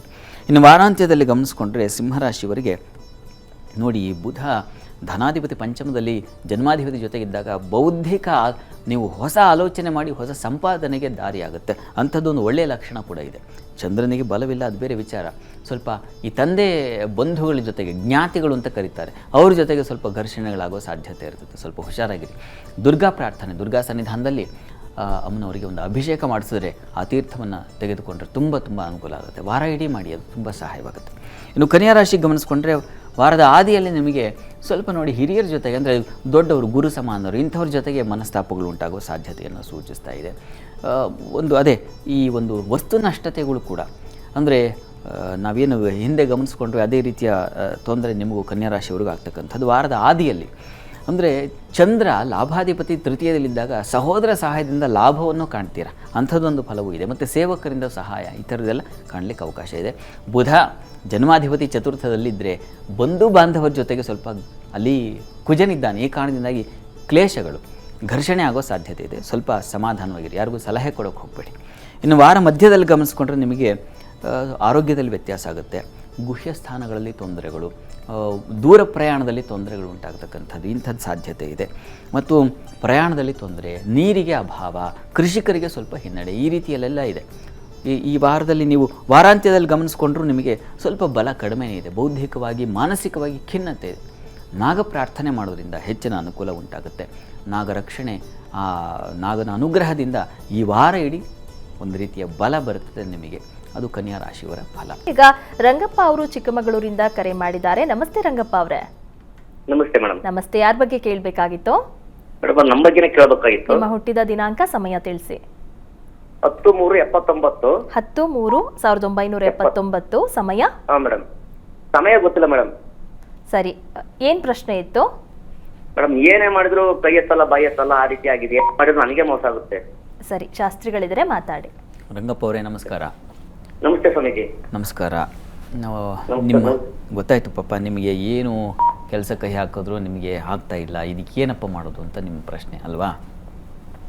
ನೋಡಿ, ಈ ರೀತಿ ಕಷ್ಟವಾದದ್ದನ್ನು, ದುರ್ಗಮವಾದದ್ದನ್ನು ಸಾಧಿಸಬೇಕು, ನಾವು ಗೆಲುವನ್ನು ಹೊಂದಬೇಕು ಅಂತಂದರೆ 2 ಸಾಧ್ಯತೆಗಳಿದ್ದಾವೆ. 2 ರೀತಿಯ ಪ್ರಯತ್ನವನ್ನು ಮಾಡಬೇಕು ಅಂತ. ಒಂದು, ನಾವು ಪ್ರಯತ್ನವನ್ನು ಮಾಡಬೇಕು. ಅದು ನೀವು ಮಾಡ್ತಾ ಇದ್ದೀರಾ ಪಾಪ, ಯಾಕೆಂದರೆ ನಿಮ್ಮ ಮಾತಿನಲ್ಲಿ ಗೊತ್ತಾಗುತ್ತೆ ಪ್ರಯತ್ನ ಮಾಡ್ತಾ ಇದ್ದೀನಿ, ಅದಕ್ಕೆ ಅದು ಫಲ ಸಿಗ್ತಾ ಇಲ್ಲ ಅಂತ. 2ನೇದು, ದೈವ ಸಹಾಯ ತುಂಬ ಅವಶ್ಯಕವಾಗಬೇಕು. ದೈವ ಸಹಾಯ ಇಲ್ಲದೆ ನಾವು ಏನೂ ಆಗೋದಿಲ್ಲ. ಹೀಗಾಗಿ ದೈವದ ಮೊರೆ ಹೋಗಬೇಕು. ಅದು ಹೇಗೆ ಅಂದರೆ, ನಿಮಗೆ ನೋಡಿ, ದುರ್ಗಾ ಸಪ್ತಶತಿ ಪಾರಾಯಣ ತುಂಬ ಸಹಾಯವಾಗುತ್ತೆ. ದುರ್ಘಟಹಾರಿ ಅಂತ ದುರ್ಗಮವಾದದ್ದನ್ನು ಸುಲಭ ಮಾಡಿಕೊಡ್ತಕ್ಕಂಥವಳು. ನಿಮ್ಮದು ಈ ನೀವು ಡೇಟ್ ಆಫ್ ಬರ್ತ್ ಹೇಳಿದ ಪ್ರಕಾರ ಅದು ಪುಷ್ಯ ನಕ್ಷತ್ರ, ಕರ್ಕಟಕ ರಾಶಿ ಸೂಚಿಸುತ್ತೆ. ಚಂದ್ರನಿಗೆ ಗೌರ್ಯಾಮ್ ಅಂತ ಹೇಳಿದೆ. ಹೀಗಾಗಿ ಅಲ್ಲಿ ಲಲಿತಾ ಆರಾಧನೆ, ದುರ್ಗಾ ಸಪ್ತಶತಿ ಪಾರಾಯಣ ಮಾಡಿಸಿ ಶತಸಿದ್ಧವಾಗಿ ಎಂಥ ಕಠಿಣವಾದದ್ದನ್ನು ದಾಟ್ತೀರ ಸುಲಭವಾಗಿ. ಶ್ರದ್ಧೆಯಿಂದ, ನಂಬಿಕೆಯಿಂದ ಮಾಡಿ, ತುಂಬ ನಂಬಿಕೆಯಿಂದ. ನಾನು ನಂಬರು ನಚ್ಚರು ನಂಬಿ ಕರೆದರೆ ಓಯನ್ನನೇ ಶಿವನು ಅಂತಾರೆ ಬಸವಣ್ಣವರು. ಹಾಗೆ ನಂಬಬೇಕು ಅಂದರೆ ಆ ರೀತಿಯಲ್ಲಿ ನಂಬಬೇಕು. ಹಾಗೆ ನೀವು ಸಪ್ತಶತಿ ಪಾರಾಯಣ ಮಾಡಿಸಿ, ತುಂಬ ತುಂಬ ತುಂಬ ಅನುಕೂಲ ಆಗುತ್ತೆ. ಒಳ್ಳೆಯದಾಗಲಿ. ನಮಗೆ ಕರೆ ಮಾಡಿದ್ದಕ್ಕಾಗಿ ಧನ್ಯವಾದಗಳು. ಈಗ ಶಾಸ್ತ್ರಿಗಳೇ, ಮುಂದಿನ ತುಲಾ, ವೃಶ್ಚಿಕ ಹಾಗೆ ಧನಸ್ಸು ರಾಶಿಗಳ ಬಗ್ಗೆ ಗಮನಿಸೋಣ. ತುಲಾ ರಾಶಿಯವರನ್ನ ಈ ವಾರ ಹೇಗಿದೆ, ತುಲಾ ರಾಶಿಯವರಿಗೆ ಹೇಗಿರ್ತದೆ ಅಂತಕ್ಕಂಥದ್ದು ನೋಡಿ. ವಾರದ ಆದಿಯಲ್ಲೇ ವಸ್ತು ನಷ್ಟತೆ ಅಂಥದ್ದೊಂದು ಸೂಚಿಸ್ತಾ ಇದೆ. ಮಂಗಳವಾರದ ಮಟ್ಟಿಗೆ ಅಂಥದ್ದೊಂದು ಸಾಧ್ಯತೆ. ವಾರದ ಆದಿಯಲ್ಲಿ ನಿಮಗೆ ಸೋಮವಾರ ಮತ್ತು ಮಂಗಳವಾರ 2 ದಿನ ಏನಾಗುತ್ತಪ್ಪ ಅಂದರೆ, ಸೋಮವಾರದಲ್ಲಿ ಆ ವಸ್ತು ನಷ್ಟತೆ, ಮಂಗಳವಾರ ದಿವಸ ದಾಂಪತ್ಯದಲ್ಲಿ ಭಿನ್ನಾಭಿಪ್ರಾಯ ಸೂಚಿಸ್ತಾ ಇದೆ. ತುಲಾ ರಾಶಿಯವರಿಗೆ ಸ್ವಲ್ಪ ಬೌದ್ಧಿಕ ಘರ್ಷಣೆಗಳು, ಗಂಡ ಹೆಂಡತಿ ಇಬ್ಬರು ಜಾಣ್ರೆ, ಇಬ್ಬರು ಕೆಲಸಕ್ಕೆ ಹೋಗೋರಿಗೆ, ಆದರೆ ಆಲೋಚನೆಗಳ ವ್ಯತ್ಯಾಸ ಮಾಡಿಕೊಂಡಾಗ ಭಿನ್ನಾಭಿಪ್ರಾಯಗಳು, ಅದು ರಾಡಿ ಆಗಿಬಿಡುತ್ತೆ. ಅಂಥದ್ದೊಂದು ಲಕ್ಷಣ ವಾರದ ಆದಿಯಲ್ಲಿ. ಸ್ವಲ್ಪ ಹುಷಾರಾಗಿರಿ. ಆದರೆ ಸ್ತ್ರೀಯರಿಗೆ ಬಲ ಇದೆ. ಯಾಕಪ್ಪ ಅಂದರೆ, ಕರ್ಮಾಧಿಪತಿ ಶುಕ್ರ ಜೊತೆಗಿದ್ದಾನೆ ಜನ್ಮಾಧಿಪತಿ. ಹೀಗಾಗಿ ಇಬ್ಬರು ಸ್ತ್ರೀ ಗ್ರಹಗಳು ಒಂದು ಕಡೆ ಸೇರಿದ್ರೆ ಬಲ ಅದು ವಾಕ್ಸ್ಥಾನದಲ್ಲಿ. ಹೀಗಾಗಿ ಚೆನ್ನಾಗಿದೆ. ಪ್ರಾಜ್ಞಶ್ಚ ಶಶಿ ಮೃದುವಾಕ್ಷಿ ಭದ್ರಕ್ ಅಂತ ಚೆನ್ನಾಗಿ ಮಾತಾಡಿ ಸಾಧಿಸಿಬಿಡ್ತಾರೆ ಅವರು. ಚೆನ್ನಾಗಿದೆ. ಹೀಗಾಗಿ ಮಾತಿನಿಂದ ಹೊರಗೆ ಬರ್ತೀರಾ, ಕಷ್ಟದಿಂದ ಹೊರಗೆ ಬರ್ತೀರಾ, ಯೋಚನೆ ಮಾಡಬೇಡಿ. ಇನ್ನು ವಾರದ ಮಧ್ಯದಲ್ಲಿ ಗಮನಿಸ್ಕೊಂಡ್ರೆ ನಿಮಗೆ ಚಂದ್ರ ವೀಕ್ ಆಗ್ತಾ ಹೋಗ್ತಾನೆ, ಕರ್ಮಾಧಿಪತಿ. ಹೀಗಾಗಿ ನೀವು ಮಾಡ್ತಕ್ಕಂಥ ಕೆಲಸಗಳು ಪರಿಶ್ರಮದಿಂದ ಕೂಡುತ್ತೆ. ಕೆಲಸಕ್ಕೆ ಒಳ್ಳೆ ಫಲ ಸಿಗಲ್ಲ. ಹೀಗಾಗಿ ಸ್ವಲ್ಪ ಮನಸ್ಸಿಗೆ ಬೇಸರ ಆಗೋ ಸಾಧ್ಯತೆ, ಮತ್ತು ಶತ್ರುಗಳ ಕಾಟ, ಸಾಲಬಾಧೆ ಮತ್ತು ಉದರ ಬಾಧೆ ಇವುಗಳನ್ನ ಸೂಚಿಸ್ತಾ ಇದೆ. ವಾರ ಮಧ್ಯದಲ್ಲಿ ಸ್ವಲ್ಪ ಹುಷಾರಾಗಿರ್ಬೇಕು ನೀವು. ವಾರಾಂತ್ಯದಲ್ಲಿ ಗಮನಿಸ್ಕೊಟ್ರೆ ಚಂದ್ರನಿಗೆ ಮತ್ತೆ ಯಥಾ ಪ್ರಕಾರ ಚಿಗುರುತ್ತೆ. ಹೀಗಾಗಿ ಮತ್ತೆ ನಿಮ್ಮ ಬಂಧುಗಳು, ಮಿತ್ರರಿಂದ ಒಳ್ಳೆಯ ಸಹಕಾರ, ಸಪೋರ್ಟ್ ಕೂಡ ಸಿಗುತ್ತೆ. ತುಂಬ ಚೆನ್ನಾಗಿ ಅನುಕೂಲ ಆಗ್ತಾ ಹೋಗುತ್ತೆ ನಿಮಗೆ. ವಾರಾಂತ್ಯ ಶುಕ್ರವಾರದಿಂದ ಮುಂದೆ ನಿಮಗೆ ಹೆಚ್ಚಿನ ಒಳ್ಳೆಯ ಫಲ ಕಾಣಲಿಕ್ಕೆ ಖಂಡಿತ ಅವಕಾಶ ಇದೆ. ಕಂಗಾಲಾಗಬೇಡಿ. ದುರ್ಗಾ ಪರಮೇಶ್ವರಿ ಪ್ರಾರ್ಥನೆ, ದುರ್ಗಾ ಪ್ರಾರ್ಥನೆಯಿಂದ ಅನುಕೂಲ ಹೆಚ್ಚಾಗುತ್ತೆ, ಮಾಡಿ. ಇನ್ನು ವೃಶ್ಚಿಕ ರಾಶಿ ಗಮನಿಸ್ಕೊಂಡ್ರೆ ವಾರದ ಆದಿಯಲ್ಲಿ ನಿಮಗೆ ನೋಡಿ, ದಾಂಪತ್ಯದಲ್ಲಿ ಸ್ವಲ್ಪ ಭಿನ್ನಾಭಿಪ್ರಾಯಗಳು, ವ್ಯಾಪಾರಗಳಲ್ಲಿ ತೊಡಕು, ಮನಸ್ತಾಪಗಳು, ಪ್ರೀತಿ ಪ್ರೇಮ ಇಂಥ ವಿಚಾರಗಳಲ್ಲಿ ಹೆಚ್ಚು ತಲೆ ಕೆಡಿಸ್ಕೊಂಡು ಜೀವನದ ಹಾದಿಯಿಂದ ಹೊರಗೆ ಬಂದುಬಿಡ್ತೀರ. ಅದು ತಪ್ಪು, ಎಚ್ಚರಿಕೆ ಬೇಕು. ಇದಕ್ಕೆ ಪ್ರಾರ್ಥನೆ ಆಮೇಲೆ ಹೇಳ್ತೀನಿ. ಇನ್ನು ವಾರದ ಆದಿಯಲ್ಲೇ ನಿಮಗೆ ವೃತ್ತಿಯಲ್ಲಿ ನಿಮಗೆ ಸ್ವಲ್ಪ ಮಟ್ಟಿಗೆ ಅನುಕೂಲ ಚೆನ್ನಾಗಿರ್ತದೆ. ಯಾಕೆಂದರೆ ಲಾಭಾಧಿಪತಿ ಧನಕ್ಕೆ ಬಂದಾಗ ಸ್ವಲ್ಪ ಅನುಕೂಲ ಆಗುತ್ತೆ. ಆದರೆ ಮಾತಿನ ಬಗ್ಗೆ ಹಿಡಿತಾ ಇರಬೇಕು, ಸ್ವಲ್ಪ ಹುಷಾರು. ಇನ್ನು ವಾರ ಮಧ್ಯದಲ್ಲಿ ಗಮನಿಸ್ಕೊಂಡ್ರೆ ನಿಮಗೆ ನೋಡಿ, ಈ ಕುಟುಂಬದ ವಿಚಾರದಲ್ಲಿ ಸ್ವಲ್ಪ ಘರ್ಷಣೆಗಳನ್ನು ಮಾಡ್ಕೊಳ್ತೀರಾ. ಹಣದ ವಿಚಾರದಲ್ಲಿ ಘರ್ಷಣೆಗಳಾಗೋ ಸಾಧ್ಯತೆಯನ್ನು ಸೂಚಿಸ್ತಾ ಇದೆ. ಆಹಾರದಲ್ಲಿ ವ್ಯತ್ಯಾಸ ಮಾಡಿಕೊಳ್ಳೋ ಸಾಧ್ಯತೆ ಇದೆ. ಸ್ವಲ್ಪ ಹುಷಾರು. ಹೊರಗಿನ ಆಹಾರಗಳನ್ನು ತೊಗೊಳ್ಬೇಡಿ. ಇನ್ನು ವಾರಾಂತ್ಯದಲ್ಲಿ ಗಮನಿಸ್ಕೊಂಡ್ರೆ ನಿಮಗೆ ಸಹೋದರಲ್ಲಿ ಸ್ವಲ್ಪ ಅಲ್ಲಿ ಚಂದ್ರ ಅನುಕೂಲ ಮಾಡಿಕೊಡ್ತಾನೆ. ಚಂದ್ರನಿಗೆ ಬಲ ಬರುತ್ತೆ. ಆಗ ಸಹೋದರ ಸಹಕಾರ, ಸೇವಕರ ಸಹಾಯ, ಧೈರ್ಯ. ಪ್ರಯಾಣದಲ್ಲಿ ಸ್ವಲ್ಪ ಎಚ್ಚರಿಕೆ ಇರಬೇಕು. ಪ್ರಯಾಣ ಯಾಕೆಂದರೆ ಅಲ್ಲಿ ಮಾಂದ್ಯವುದಿಯಾಗಿದೆ. ಈ ಕಾರಣದಿಂದ ಶುಕ್ರವಾರ ನೀವೆಲ್ಲ ಹೊರಗಡೆ ಪ್ರಯಾಣ ಹೊರಟಿದರೆ ಅದು ನಿಮಗೆ ತೊಂದರೆ ಆಗಬಹುದು. ಸ್ವಲ್ಪ ಎಚ್ಚರ ಇರಲಿ. ಈ ರೀತಿ ಪರಿಹಾರಕ್ಕೆ ಏನಪ್ಪ ಮಾಡೋದು, ಯಥಾ ಪ್ರಕಾರ ದುರ್ಗಾ ಸನ್ನಿಧಾನಕ್ಕೆ ಒಂದು ತೊಗರಿ ದಾನ ಮಾಡಿದ್ರೆ ಅದು ತುಂಬ ಸಹಾಯವಾಗುತ್ತೆ. ಜೊತೆಗೆ ಅಕ್ಕಿ ದಾನವನ್ನು ಮಾಡಿ, ಅದು ಕೂಡ ತುಂಬ ಸಹಾಯ ಮಾಡಿಕೊಡುತ್ತೆ. ಇನ್ನು ಧನುಸ್ಸು ರಾಶಿಯನ್ನು ಗಮನಿಸೋಣ. ಧನುಸ್ಸು ರಾಶಿಯವರಿಗೆ ವಾರದ ಆದಿಯಲ್ಲಿ ಗಮನಿಸ್ಕೊಂಡ್ರೆ ಶತ್ರುಗಳ ಭಯ, ಬೌದ್ಧಿಕ ಶೂನ್ಯತೆ, ಅದು ಮಾಂದಿಯಿಂದಾಗಿ. ಅಲ್ಲಿ ಷಷ್ಠ ಮತ್ತು ಪಂಚಮ ಈ ಸ್ಥಾನಗಳಲ್ಲಿ ಮಾಂದಿ ಸಂಚಾರವಾಗುತ್ತೆ ವಾರದ ಆದಿಯಲ್ಲಿ, ಸೋಮವಾರ ಮಂಗಳವಾರ. ಅದು ಬೌದ್ಧಿಕ ಶೂನ್ಯತೆ, ಏನು ಆಲೋಚನೆ ಮಾಡದೆ ಅದೇ ಮುಳುವಾಗಿಬಿಡುತ್ತೆ. ಆ ರೀತಿಯ ಒಂದು ತೊಂದರೆ ಧನುಸ್ಸು ರಾಶಿಯವರಿಗೆ. ಇನ್ನು ಸ್ತ್ರೀಯರಿಗೆ ಹೆಚ್ಚಿನ ಪರಿಶ್ರಮ, ಸ್ವಲ್ಪ ಮಟ್ಟಿಗೆ ಆಪ್ತರಿಗಾಗಿ ನಷ್ಟತೆ ಹೊಂದತಕ್ಕಂಥದ್ದು. ಇಷ್ಟವೇ ನಂಟರ ಮೇಲೆ ಆಸೆ, ಅಕ್ಕಿ ಮೇಲೂ ಆಸೆ ಅಂತೀವಲ್ಲ, ಒಂದು ಗಾದೆ ಇದೆಯಲ್ಲ, ಆ ರೀತಿಯಲ್ಲಿ ಅಂಥದ್ದೊಂದು ಇಬ್ಬಂದಿ, ತೊಡಕು ನಿಮಗೆ ಉಂಟಾಗುವ ಸಾಧ್ಯತೆ ಇದೆ. ಇನ್ನು ವಾರದ ಮಧ್ಯದಲ್ಲಿ ಗಮನಿಸ್ಕೊಂಡ್ರೆ ನಿಮಗೆ ಸ್ವಲ್ಪ ಆರೋಗ್ಯದಲ್ಲಿ ವ್ಯತ್ಯಾಸ ಆಗ್ತಕ್ಕಂತಹ ಸಾಧ್ಯತೆ ಇದೆ. ಪ್ರಯಾಣದಲ್ಲಿ ತೊಂದರೆ ಸೂಚಿಸ್ತಾ ಇದೆ. ನೀರಿನ ಕಂಟಕಗಳು, ನೀರಿನ ಅಭಾವ, ಕೃಷಿಕರಿಗೆ ತೊಡಕು, ಇಂಥದ್ದೆಲ್ಲ ಸೂಚಿಸ್ತಾ ಇದೆ. ಮತ್ತು ಮುಖ್ಯವಾಗಿ ಬಂಧುಗಳ ಜೊತೆಗೆ, ಮಿತ್ರರ ಜೊತೆಗೆ ನಿಮ್ಮ ವರ್ತನೆ, ಸ್ವಭಾವ ಎಲ್ಲ ಬದಲಾಗಿಬಿಡುತ್ತೆ. ಅವರ ವರ್ತನೆ, ಸ್ವಭಾವ ಬದಲಾಗುತ್ತೆ. ಇದು ಮ್ಯಾಚ್ ಆಗೋದಿಲ್ಲ, ಆಗ ಕಲಹ ಕಾರಣ ದಾರಿಯಾಗುತ್ತೆ. ಅಂಥದ್ದೊಂದು ಸಾಧ್ಯತೆ. ಇನ್ನು ವಾರಾಂತ್ಯದಲ್ಲಿ ಗಮನಿಸ್ಕೊಂಡ್ರೆ ನಿಮಗೆ ಸ್ವಲ್ಪ ಮಟ್ಟಿಗೆ ಬಲ ಬರ್ತಾ ಹೋಗುತ್ತೆ. ಮಾತಿನಲ್ಲಿ ಒಳ್ಳೆಯತನ, ಮಾತಿನಿಂದ ಸಾಧಿಸ್ತಕ್ಕಂಥದ್ದು. ಪ್ರಿಯವಾಕ್ಯ ಪ್ರಧಾನೇನ ಸರ್ವೇ ತುಷ್ಯಂತಿ ಜಂತವ ಅಂತ. ಒಳ್ಳೆಯ ಮಾತಿನಿಂದ ಎಂಥವರನ್ನು ಸಮಾಧಾನ ಮಾಡಿಸಬಹುದು, ಕೆಲಸವನ್ನು ಪಡೆಯಬಹುದು. ಆ ರೀತಿಯಲ್ಲಿ ನಿಮಗೆ ಬುದ್ಧಿ ಬದಲಾವಣೆ ಆಗುತ್ತೆ. ಸ್ವಲ್ಪ ಆಹಾರ ವ್ಯತ್ಯಾಸ, ನೀರಿನ ವ್ಯತ್ಯಾಸ ಆಗಬಹುದು. ಹೀಗಾಗಿ ಅನ್ನಪೂರ್ಣೇಶ್ವರಿ ಪ್ರಾರ್ಥನೆ ಮಾಡಿ, ಸಾಧ್ಯವಾದ ಒಂದು ಸಲ ಹೊರನಾಡು ಕ್ಷೇತ್ರ ದರ್ಶನ ಮಾಡಿ, ತುಂಬ ಒಳ್ಳೆಯದು. ಇದು ಧನುಸ್ಸು ರಾಶಿ ಅಂದರೆ 3 ರಾಶಿಗಳ ಫಲ. ಸರಿ ಶಾಸ್ತ್ರಿಗಳ ಇನ್ನುಳಿದ ರಾಶಿಗಳ ಬಗ್ಗೆ ಮಾಹಿತಿಯನ್ನು ಕೇಳಿ ಪಡೆದುಕೊಳ್ತೀನಿ. ಇನ್ನು ವೀಕ್ಷಕರೇ, ನೀವು ಸಹ ಕಾರ್ಯಕ್ರಮಕ್ಕೆ ಕರೆ ಮಾಡಿ ನಿಮ್ಮ ಸಮಸ್ಯೆಗಳಿಗೆ ಪರಿಹಾರವನ್ನು ಕಂಡುಕೊಳ್ಬಹುದು. ನಿಮ್ಮ ಟಿವಿ ಸ್ಕ್ರೀನ್ ಮೇಲೆ ಬರ್ತಾ ಇರುವಂತಹ ನಂಬರ್ಗೆ ಕರೆ ಮಾಡಿ ನಿಮ್ಮ ಸಮಸ್ಯೆಗಳನ್ನು ಹೇಳಿಕೊಂಡು ಶಾಸ್ತ್ರಿಗಳಿಂದ ಪರಿಹಾರವನ್ನು ಸಹ ಕಂಡುಕೊಳ್ಳಬಹುದಾಗಿದೆ. ಮುಂದಿನ ಹಂತದಲ್ಲಿ ಇನ್ನುಳಿದ ರಾಶಿಗಳ ಬಗ್ಗೆ ಸಹ ಮಾಹಿತಿಯನ್ನು ತಿಳಿಸಿಕೊಡಲಾಗುತ್ತೆ. ಈಗ ಚಂದ್ರು ಅವರು ರಾಣೆಬೆನ್ನೂರಿನಿಂದ ಕರೆ ಮಾಡಿದ್ದಾರೆ. ನಮಸ್ತೆ ಚಂದ್ರು ಅವರೇ. ನಮಸ್ಕಾರ. ನಮಸ್ತೆ. ಯಾರ ಬಗ್ಗೆ ಕೇಳಬೇಕಾಗಿತ್ತು? ನನ್ನ ಬಗ್ಗೆ ನಿಮ್ಮ ಹುಟ್ಟಿದ ದಿನಾಂಕ, ಸಮಯ ತಿಳಿಸಿ. 1/8/1984. 1/8/1984. ಸಮಯ ಗೊತ್ತಿಲ್ಲ. ಸರಿ, ಏನ್ ಪ್ರಶ್ನೆ ಇತ್ತು? ನನ್ನ ಮದುವೆ ಬಗ್ಗೆ ಕೇಳಬೇಕು. ಸರಿ, ಶಾಸ್ತ್ರಿಗಳಿದ್ದಾರೆ, ಮಾತಾಡಿ. ನಮಸ್ಕಾರ ಚಂದ್ರು ಅವರೇ. ನಮಸ್ಕಾರ. ನಮಸ್ಕಾರ. ಇದು ಡೇಟ್ ಆಫ್ ಬರ್ತ್ ಸರಿ ಇದೆಯಾ ನಿಮ್ಮದು? 1/8/84. ಅದು ಆಧಾರ್ ಕಾರ್ಡ್ನಾಗ ಹಂಗೈತ್ರಿ, ಹಿಂಗ ವೋಟಿಂಗ್ ಕಾರ್ಡ್ನಾಗೂ ಹಂಗೈತಿ. ಹೌದಾ, ಸರಿ, ಆಯಿತು. ಇದ್ರ ಪ್ರಕಾರ ನೋಡಿ, ನಿಮಗೆ ಮೇ ನಂತರದಲ್ಲಿ ಅವಕಾಶ ಉಂಟಾಗುತ್ತೆ ಅನ್ನೋದನ್ನ ಸೂಚಿಸ್ತಾ ಇದೆ. ಹೀಗಾಗಿ ಮೇ ನಂತರದಲ್ಲಿ ನಿಮಗೆ ಅವಕಾಶ ಆಗುತ್ತೆ. ಹತ್ತಿರದಲ್ಲಿ ಯಾವುದಾದ್ರು ಈಶ್ವರ ಸನ್ನಿಧಾನ ಇದ್ದರೆ ಅಲ್ಲಿ ಗಿರಿಜಾ ಕಲ್ಯಾಣ ಅಂತ ತುಂಬ ವಿಶೇಷವಾದ ಒಂದು ಫಲ ಕೊಡ್ತಕ್ಕಂಥ ಒಂದು ಪರಿಹಾರ, ಅದನ್ನು ತಾವು ಮಾಡಿಸಿ. ಅದು ಸಹಾಯ ಆಗುತ್ತೆ ನಿಮಗೆ. ಮಾಂಗಲ್ಯ ಭಾಗ್ಯವನ್ನು, ಅಂದರೆ ವಿವಾಹ ಭಾಗ್ಯವನ್ನು ಖಂಡಿತ ತಂದು ಕೊಡುತ್ತೆ. ಆ ಮಂಗಳ ರೂಪಿಣಿ ಆ ತಾಯಿ ನಿಮಗೊಂದು ಇಂಥದ್ದೊಂದು ಮನಸ್ಸಿನ ಅಭೀಷ್ಟವನ್ನು ಸಿದ್ಧಿಸ್ತಾಳೆ. ಮಾಡಿ, ಒಳ್ಳೆಯದಾಗಲಿ. ಕರೆ ಮಾಡಿದ್ದಕ್ಕಾಗಿ ಧನ್ಯವಾದಗಳು. ಇನ್ನು ಶಾಸ್ತ್ರಿಗಳೇ, ಕೊನೆಯ 3 ರಾಶಿಗಳ ಫಲಾಫಲ ಇಡೀ ವಾರ ಯಾವ ರೀತಿಯಾಗಿದೆ? ಮಕರ, ಕುಂಭ ಹಾಗೂ ಮೀನಗಳನ್ನು ಗಮನಿಸೋಣ. ಮಕರ ರಾಶಿಯವರು ಗಮನಿಸ್ಕೊಳ್ಳೋದಾದರೆ ವಾರದ ಆದಿಯಲ್ಲಿ ಉದರ ಬಾಧೆ, ನಿಮಗೆ ಆರೋಗ್ಯದಲ್ಲಿ ಸ್ವಲ್ಪ ತೊಂದರೆ ಉಂಟಾಗುವ ಸಾಧ್ಯತೆ, ಅದು ಮಾಂದಿಯಿಂದಾಗಿ. ಮತ್ತು ಬೌದ್ಧಿಕವಾಗಿ ಕೂಡ ವಿದ್ಯಾರ್ಥಿಗಳಿಗೆ, ಹೈಯರ್ ಸ್ಟಡೀಸ್ ಮಾಡ್ತಾ ಇರ್ತಕ್ಕಂಥವ್ರಿಗೆ ಮನಸ್ಸು ಚಂಚಲವಾಗೋದು, ಬೇರೆ ಬೇರೆ ಕಡೆಗಳಲ್ಲಿ ಗಮನ ಹೊರಟೋಗೋದು, ಹೇಳಿದ ಮಾತು ಕೇಳಿಸ್ಕೊಳ್ಳದೆ ಇರತಕ್ಕಂಥದ್ದು, ಇಂಥದ್ದೆಲ್ಲ ಆಗುತ್ತೆ. ಶಾಲೆಯಲ್ಲಿ ಶೂನ್ಯವಾಗಿರೋದು, ಹೊರಗಡೆ ಆ್ಯಕ್ಟಿವ್ ಆಗಿರೋದು, ಇದು ಈ ತೊಂದರೆ ಸೂಚಿಸ್ತಾ ಇದೆ. ಸ್ವಲ್ಪ ಹುಷಾರು. ಇನ್ನು ಪ್ರಯಾಣದಲ್ಲಿ ಸ್ವಲ್ಪ ತೊಂದರೆ, ಮತ್ತು ಹಿರಿಯ ಮಿತ್ರರು, ಗೌರವಾನ್ವಿತ ಮಿತ್ರರಲ್ಲಿ ಇರ್ತಾರಲ್ಲ, ಅಂಥವರಲ್ಲಿ ಸ್ವಲ್ಪ ವಾಗ್ವಾದಗಳಾಗೋ ಸಾಧ್ಯತೆಯನ್ನು ವಾರದ ಆದಿಯಲ್ಲಿ ಗಮನಿಸ್ತೀರ. ಆದರೆ ಕೆಲಸದಲ್ಲಿ ಲಾಭ ಇದೆ. ವೃತ್ತಿ ಕೆಲಸ ಮಾಡ್ತಾ ಇರ್ತಕ್ಕಂಥವ್ರಿಗೆಲ್ಲ ತುಂಬ ಚೆನ್ನಾಗಿದೆ. ಸಂಗಾತಿಯಿಂದ ಲಾಭ ಕಾಣಲಿಕ್ಕೆ ಅವಕಾಶ ಇದೆ. ವಾರದ ಆದಿಯಲ್ಲೇ ಇಷ್ಟೆಲ್ಲ ಒಳ್ಳೆಯ ಫಲಗಳು ಇದ್ದಾವೆ. ವಾರ ಮಧ್ಯದಲ್ಲಿ ಗಮನಿಸ್ಕೊಂಡ್ರೆ ನಿಮಗೆ ಆಪ್ತರು ಸ್ವಲ್ಪ ದೂರ ಆಗ್ತಾರೆ. ಸಂಗಾತಿಯಿಂದ ಸ್ವಲ್ಪ ದೂರ ಇರತಕ್ಕಂಥ ಒಂದು ಪರಿಸ್ಥಿತಿ ನಿರ್ಮಾಣವಾಗುತ್ತೆ. ಅದು ಏನು ಭಿನ್ನಾಭಿಪ್ರಾಯಗಳಿಂದ ಅಂತಲ್ಲ, ಕೆಲಸದ ನಿಮಿತ್ತ ಆಗಬಹುದು ಅಥವಾ ಮತ್ತೊಂದು ನಿಮಿತ್ತ, ಹೀಗೆ ಅಂಥದ್ದೊಂದು ಲಕ್ಷಣ ಇದೆ. ಸ್ವಲ್ಪ ಗಂಟಲ ಬಾಧೆ ಸೂಚಿಸ್ತಾ ಇದೆ. ಮತ್ತು ಆಹಾರ ವ್ಯತ್ಯಾಸ ಮಾಡ್ಕೊಳ್ತೀರಾ, ಹಣಕಾಸಿನ ವ್ಯತ್ಯಾಸ ಆಗುತ್ತೆ ಹಿರಿಯರ ಜೊತೆಗೆ, ಅಂಥದ್ದೊಂದು ತೊಡಕನ್ನು ವಾರ ಮಧ್ಯದಲ್ಲಿ ಗಮನಿಸ್ತೀರ. ಮತ್ತು ವಿದ್ಯಾರ್ಥಿಗಳಿಗೆ ವಿಳಂಬತೆ, ಸೋಮಾರಿತನ ಎಲ್ಲ ಅಡರೆ ಬಿಡುತ್ತೆ. ಅದರಿಂದ ಹೊರಬರಬೇಕು ನೀವು, ಯಾಕೆಂದರೆ ಅದು ಬೌದ್ಧಿಕವಾಗಿ ನಾವು ತಗೊಳ್ಬೇಕು. ಇದು ಸೋಮಾರಿತನ ಬರ್ತಾ ಇದೆ ಅಂತ ಆಂಜನೇಯನ ಪ್ರಾರ್ಥನೆ ಮಾಡಿಕೊಳ್ಳಿ. ಅದ್ರ ಜೊತೆಗೆ ಇನ್ಯಾವುದು ಪರಿಹಾರ ಆಮೇಲೆ ಹೇಳ್ತೀನಿ. ವಾರಾಂತ್ಯದಲ್ಲಿ ಗಮನಿಸ್ಕೊಂಡ್ರೆ ನಿಮಗೆ ಯಥಾ ಪ್ರಕಾರ ಚಂದ್ರನ ಬಲ ಚೆನ್ನಾಗಿ ಬರ್ತದೆ. ಹಾಗಾಗಿ ಸಂಗಾತಿಯ ಸಹಕಾರ ಮತ್ತು ವ್ಯಾಪಾರಗಳಲ್ಲಿ ಅನುಕೂಲ. ಈ ಹಾಲು ಹೈನು ವ್ಯಾಪಾರಿಗಳಾಗಬಹುದು, ನೀರಿನ ವ್ಯಾಪಾರ ಆಗಬಹುದು, ಸ್ತ್ರೀಯರ ಉಡುಗೆ ತೊಡುಗೆ, ಇಂಥ ವ್ಯಾಪಾರದಲ್ಲೆಲ್ಲ ಬಲ ಲಾಭ ಕಾಣಲಿಕ್ಕೆ ಅವಕಾಶ ಇದೆ. ಸ್ವಲ್ಪ ಆರೋಗ್ಯ ವ್ಯತ್ಯಾಸ ಕೂಡ ಇದೆ. ಹೀಗಾಗಿ ಸ್ವಲ್ಪ ಗಮನಿಸಬೇಕು. ಆರೋಗ್ಯದ ವಿಚಾರದ ಸ್ವಲ್ಪ ಸದೃಢತೆಯನ್ನು ಇಟ್ಕೊಳ್ಳಿ. ನೀವು ಪರಿಹಾರಕ್ಕೆ ನಾನು ಆಗಲೇ ಹೇಳಿದ ಹಾಗೆ ಒಂದು ಆಂಜನೇಯನ ಪ್ರಾರ್ಥನೆಯನ್ನು ಮತ್ತೊಂದು ದುರ್ಗಾ ಕವಚವನ್ನು ಎರಡೂ ಹೇಳೋದ್ರಿಂದಾಗಿ ಕೇಳಿಸ್ಕೊಳ್ಳೋದ್ರಿಂದ ಒಳ್ಳೆಯದಾಗುತ್ತೆ, ಅದನ್ನು ಮಾಡಿ. ಇನ್ನು ಮುಂದೆ ಕುಂಭರಾಶಿಯನ್ನು ಗಮನಿಸೋಣ. ಕುಂಭರಾಶಿಯವರಿಗೆ ವಾರದ ಆದಿಯಲ್ಲಿ ನೋಡಿ ಪ್ರಯಾಣದಲ್ಲಿ ಸ್ವಲ್ಪ ತೊಂದರೆ ಇದೆ. ಕಾರಣ ಮಾಂದಿಯಿಂದಾಗಿ ಸ್ವಲ್ಪ ಈ ಸಿಟಿಗಳಲ್ಲಿ ಓಡಾಡೋರು ಗಮನ ಇರಬೇಕು ಅಂಥದ್ದನ್ನು ಸೂಚಿಸ್ತಾ ಇದೆ. ಇನ್ನು ಸ್ವಲ್ಪ ಸಹೋದರಲ್ಲಿ ಭಿನ್ನಾಭಿಪ್ರಾಯಗಳು ಬರುವ ಸಾಧ್ಯತೆ ಇದೆ ವಾರದ ಆದಿಯಲ್ಲೇ. ನಿಮಗೆ ವೃತ್ತಿಯಲ್ಲಿ ಮಾತ್ರ ಚೆನ್ನಾಗಿದೆ, ಅನುಕೂಲವಾಗಿದೆ. ಯಾಕೆಂದರೆ ಕರ್ಮಾಧಿಪತಿ ಲಾಭದಲ್ಲಿರೋದು, ಚಂದ್ರನು ಅಲ್ಲಿ ಕರ್ಮಸ್ಥಾನದಲ್ಲಿ ಇರೋದು, ಇದೆಲ್ಲ ಕಾರ್ಯಸಿದ್ಧಿಯನ್ನು ಹೇಳುತ್ತೆ.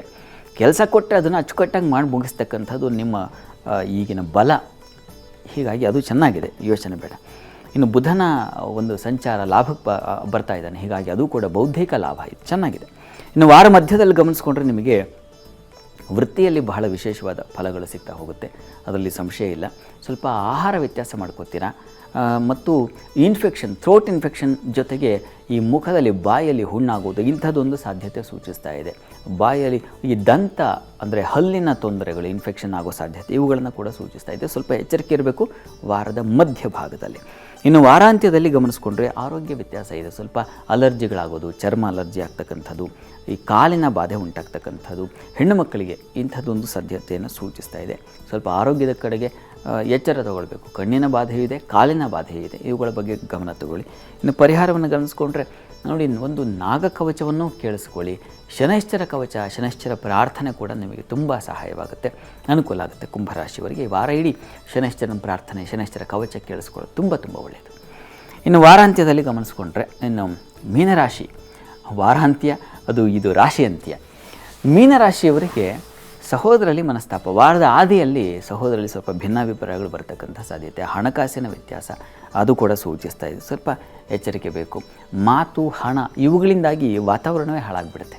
ಈ ಕಾರಣದಿಂದ ಸ್ವಲ್ಪ ಗಮನಿಸಬೇಕು. ವಾರ ಮಧ್ಯದಲ್ಲಿ ಗಮನಿಸ್ಕೊಂಡ್ರೆ ನೋಡಿ, ನಿಮಗೆ ವೃತ್ತಿಯಲ್ಲಿ ಈ ಬುಧನ ಬಲ ಬಂದುಬಿಡುತ್ತೆ, ಹೀಗಾಗಿ ಚೆನ್ನಾಗಿರ್ತದೆ, ಅನುಕೂಲ ಆಗುತ್ತೆ. ವೃತ್ತಿಯಲ್ಲಿ ಹೆಚ್ಚಿನ ಅನುಕೂಲ ಕಾಣ್ತೀರಾ, ಮಕ್ಕಳಿಂದ ಸಮಾಧಾನ ಕಾಣಲಿಕ್ಕೆ ಅವಕಾಶ ಇದೆ. ಚಂದ್ರನು ಕರ್ಮಸ್ಥಾನಕ್ಕೆ ಬರ್ತಾನೆ, ಸ್ವಲ್ಪ ಅವನು ಪಂಚಮಾಧಿಪತಿ ವೀಕ್ ಆಗಿಬಿಡ್ತಾನೆ. ಈ ಕಾರಣದಿಂದಾಗಿ ಬೌದ್ಧಿಕವಾಗಿ ನೀವು ಆಲೋಚನೆ ಮಾಡುವಾಗ ಇನ್ನೊಬ್ಬರ ಸಲಹೆ ತಗೊಳ್ಳೋದು ತುಂಬ ಒಳ್ಳೆಯದು. ಮಿತ್ರರ ಸಲಹೆ ಆಗಬಹುದು, ಬಂಧುಗಳ ಸಲಹೆ ಕೂಡ ಆಗಬಹುದು, ಅವರು ಒಳ್ಳೆಯ ರೀತಿಯಲ್ಲಿ ಸಜೆಸ್ಟ್ ಮಾಡ್ತಾನೆ, ಅನುಕೂಲ ಆಗುತ್ತೆ. ಇನ್ನು ವಾರ ಮಧ್ಯದಲ್ಲಿ ಗಮನಿಸ್ಕೊಂಡ್ರೆ ನಿಮಗೆ ಆರೋಗ್ಯ ವ್ಯತ್ಯಾಸ ಸೂಚಿಸ್ತಾ ಇದೆ.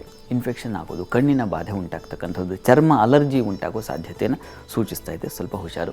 ವ್ಯಯ ನಷ್ಟ ಮಾಡ್ಕೊಳ್ತೀರಾ, ಕಳ್ಕೊಳ್ತೀರಾ ಹಣವನ್ನು. ಇನ್ನು ವಾರಾಂತ್ಯದಲ್ಲಿ ಸ್ವಲ್ಪ ವ್ಯಯವೂ ಇದೆ, ಲಾಭವೂ ಇದೆ, ಎರಡೂ ರೀತಿಯ ಫಲಗಳಿದ್ದಾವೆ. ಹೆಚ್ಚಿನ ತೊಡಕಿಲ್ಲ, ಆತಂಕ ಬೇಡ.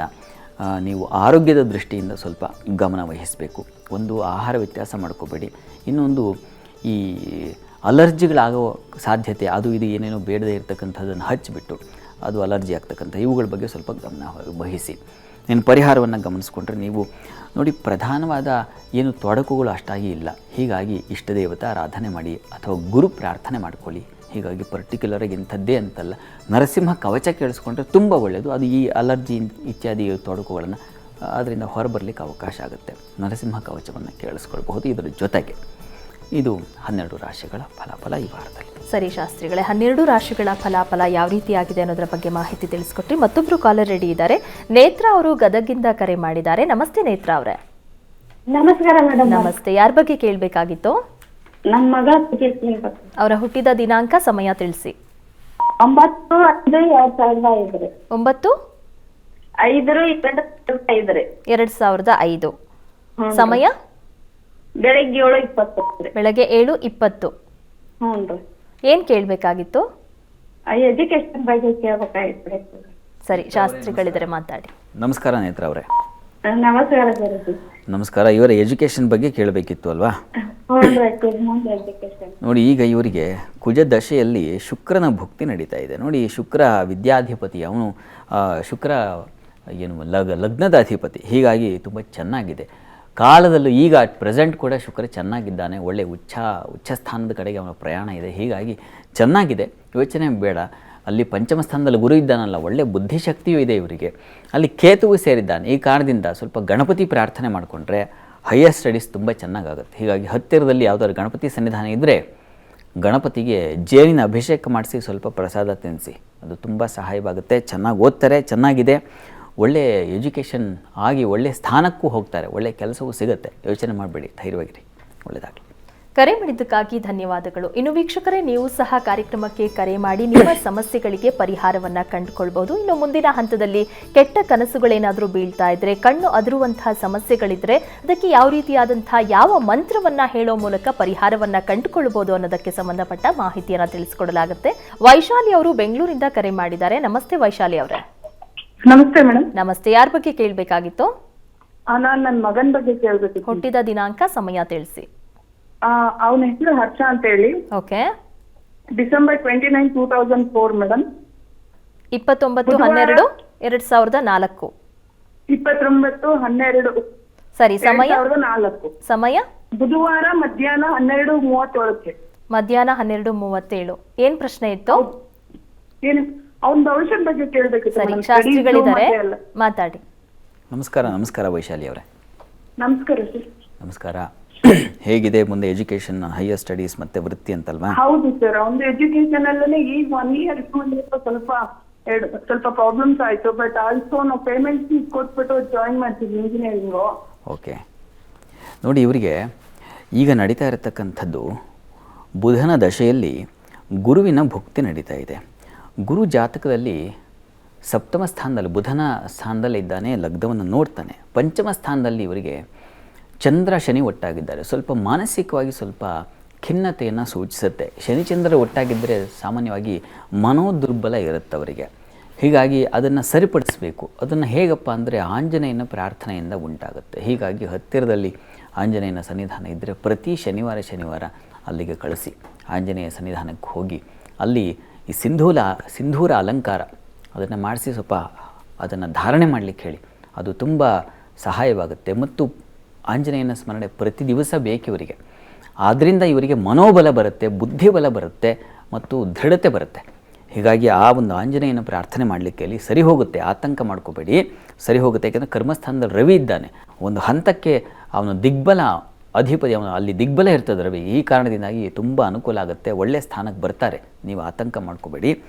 ಈಗ ತಾತ್ಕಾಲಿಕ ಆ ಒಂದು ಶಮನಕ್ಕೆ ಆಂಜನೇಯನ ಪ್ರಾರ್ಥನೆ ತುಂಬ ಒಳ್ಳೆಯದು. ಅದನ್ನು ಮಾಡಿದ್ರೆ ಸಾಕಾಗುತ್ತೆ.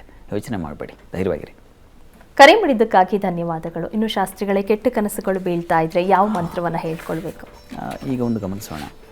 ಸಾಮಾನ್ಯವಾಗಿ ಈ ಥರದ್ದು ಇರುತ್ತೆ. ದುಸ್ವಪ್ನ, ರಾತ್ರಿ ಮಲಗಿರ್ತೀವಿ, ಧಡಾರ್ ಅಂತ ಬೆವತು ಹೋಗಿ ಎಚ್ಚರ ಆಗಿಬಿಡುತ್ತೆ. ಅಂಥದ್ದೊಂದು ದುಸ್ವಪ್ನ ಬಂದುಬಿಡುತ್ತೆ. ಯಾವುದೋ ಒಂದು ಬೇಡದೇ ಇರತಕ್ಕಂಥ ಇದು. ಇನ್ನು ಕಣ್ಣಾದರೂ ಬಿಡುತ್ತೆ, ಭುಜಸ್ಪಂದ ಆಗ್ತಾ ಇರುತ್ತೆ, ಅದರತಕ್ಕಂಥದ್ದು. ಈ ಥರದ್ದೆಲ್ಲ ತೊಂದರೆಗಳಿರುತ್ತೆ. ಇಂಥದ್ದನ್ನು ಇದರಿಂದ ಹೊರಗೆ ಬರಬೇಕಾಗಿದ್ದರೆ ಪ್ರತಿ ದಿವಸ ನೀವು ಈ ಮಂತ್ರವನ್ನು ಹೇಳ್ಕೊಳ್ಬಹುದು. ಅಕ್ಷಿಸ್ಪಂದಂ ಭುಜಸ್ಪಂದಂ ದುಸ್ವಪ್ನಂ ದುರ್ವಿಚಿಂತನಂ ಶತ್ರುಣಾಂಚ ಸಮುತ್ಥಾನಂ ಯಶ್ವತ್ಥ ಶಮಯೋ ಪ್ರಭು. ಅದನ್ನು ಶಮನ ಮಾಡು, ಶಮಿಸು, ಅದರಿಂದ ಹೊರತಂದು ಬಿಡು ನನ್ನನ್ನು ಅಂತಕ್ಕಂಥ ಒಂದು ಪ್ರಾರ್ಥನೆ. ಇದು ನೋಡಿ, ಕಣ್ಣು ಸ್ಪಂದನೆ ಆಗ್ತಾ ಇದ್ದರೆ, ಭುಜ ಸ್ಪಂದನೆ ಆದರೆ, ದುಸ್ವಪ್ನ ಬಂದರೆ, ದುರ್ವಿಚಿಂತನ, ಕೆಟ್ಟ ಆಲೋಚನೆಗಳು ನನಗೆ ಯಾಕೋ ಅಂತ ಸಾಮಾನ್ಯವಾಗಿ ಅಂತ ಇರ್ತಾರೆ. ನಾನು ಒಳ್ಳೆಯದೇ ಯೋಚನೆ ಮಾಡಬೇಕು ಅಂತ ಹೋಗ್ತೀನಿ, ಆದರೆ ಆಗಲ್ಲ, ಕೆಟ್ಟ ಆಲೋಚನೆಗಳು ಬಂದುಬಿಡುತ್ತೆ. ಅಂಥದ್ದೇನಾದರೂ ತೊಡಕುಗಳಿದ್ದರೆ ನೋಡಿ, ಈ ಮಂತ್ರವನ್ನು ಹೇಳ್ಕೊಳ್ಳೋದ್ರಿಂದ ಪ್ರತಿ ಬಾರಿ ನೀವು ಈ ಮಂತ್ರವನ್ನು ಒಂದು 12 ಬಾರಿ ಹೇಳ್ಕೊಳ್ಳಿ.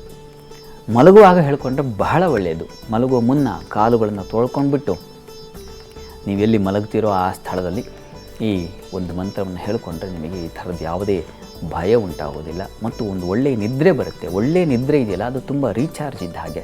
ನಾವು ಬ್ಯಾಟ್ರಿ ಸಂಪೂರ್ಣ ಹೋದರೆ ಏನು ಮಾಡ್ತೀವಿ, ಚಾರ್ಜ್ಗೆ ಹಾಕ್ತೀವಿ. ಹಾಗೆ ಇದು ನಿದ್ರೆ ಅನ್ನೋದು ತುಂಬ ಅಗತ್ಯವಾಗಿರ್ತಕ್ಕಂಥದ್ದು. ನೀವು ವೈದ್ಯ ಲೋಕದಲ್ಲಿ ಕೇಳಿ, ಡಾಕ್ಟ್ರನ್ನ ಕೇಳಿದ್ರೆ ನಿದ್ರೆ ಎಷ್ಟು ಮಾಡ್ತಾ ಇದ್ದೀರಾ ಅಂತ. ಈಗ ನಿದ್ರಾಭಾವ ತುಂಬ ಜನಕ್ಕೆ. ಈ ಕಾರಣದಿಂದಾಗಿ ಒಳ್ಳೆ ನಿದ್ರೆ ಬರಬೇಕು, ಅದು ಸ್ವಪ್ನವೂ ಇರಬಾರ್ದು ಅಂತ ನಾವು ಅದನ್ನು ಉಪನಿಷತ್ ದೃಷ್ಟಿಯಲ್ಲಿ ಏನು ಹೇಳುತ್ತಪ್ಪ ಅಂತಂದರೆ ಸುಷುಪ್ತಿ ಅಂತ ಕರೀತಾರೆ. ಮಲಗಿದ್ದಷ್ಟೇ, ಎಚ್ಚರವಾದಾಗಲೇ ಗೊತ್ತಾಗಬೇಕು. ಅಂಥದ್ದೊಂದು ನಿದ್ದೆ, ಸುಖ ನಿದ್ರೆ ಅಂತ. ಅದಕ್ಕೆ ಇದು ಈ ಮಂತ್ರ ಸಹಾಯವಾಗುತ್ತೆ, ಮಾಡಿ. ಸರಿ ಶಾಸ್ತ್ರಿಗಳ, ಇವತ್ತಿನ ಸಂಚಿಕೆಯಲ್ಲಿ ಇಡೀ ವಾರದ ವಿಶೇಷತೆ ಹಾಗೆ 12 ರಾಶಿಗಳ ಫಲಾಫಲದ ಬಗ್ಗೆ ತಿಳಿಸ್ಕೊಟ್ರಿ. ವೀಕ್ಷಕರು ಕರೆ ಮಾಡಿದಂಥವರಿಗೆ ಸಲಹೆ, ಸೂಚನೆ, ಪರಿಹಾರಗಳನ್ನು ತಿಳಿಸಿದ್ರಿ. ಧನ್ಯವಾದಗಳು. ಸರ್ವೇ ಜನಾಃ ಸುಖಿನೋ ಭವಂತು, ಸಮಸ್ತ ಸನ್ಮಂಗಳಾನಿ ಭವಂತು. ಎಲ್ಲರಿಗೂ ಶುಭವಾಗಲಿ.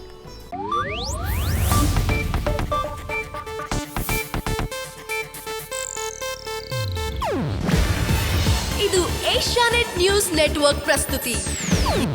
ನೀವು ನೋಡ್ತಿದ್ದೀರಾ ಏಷ್ಯಾನೆಟ್ ಸುವರ್ಣ ನ್ಯೂಸ್.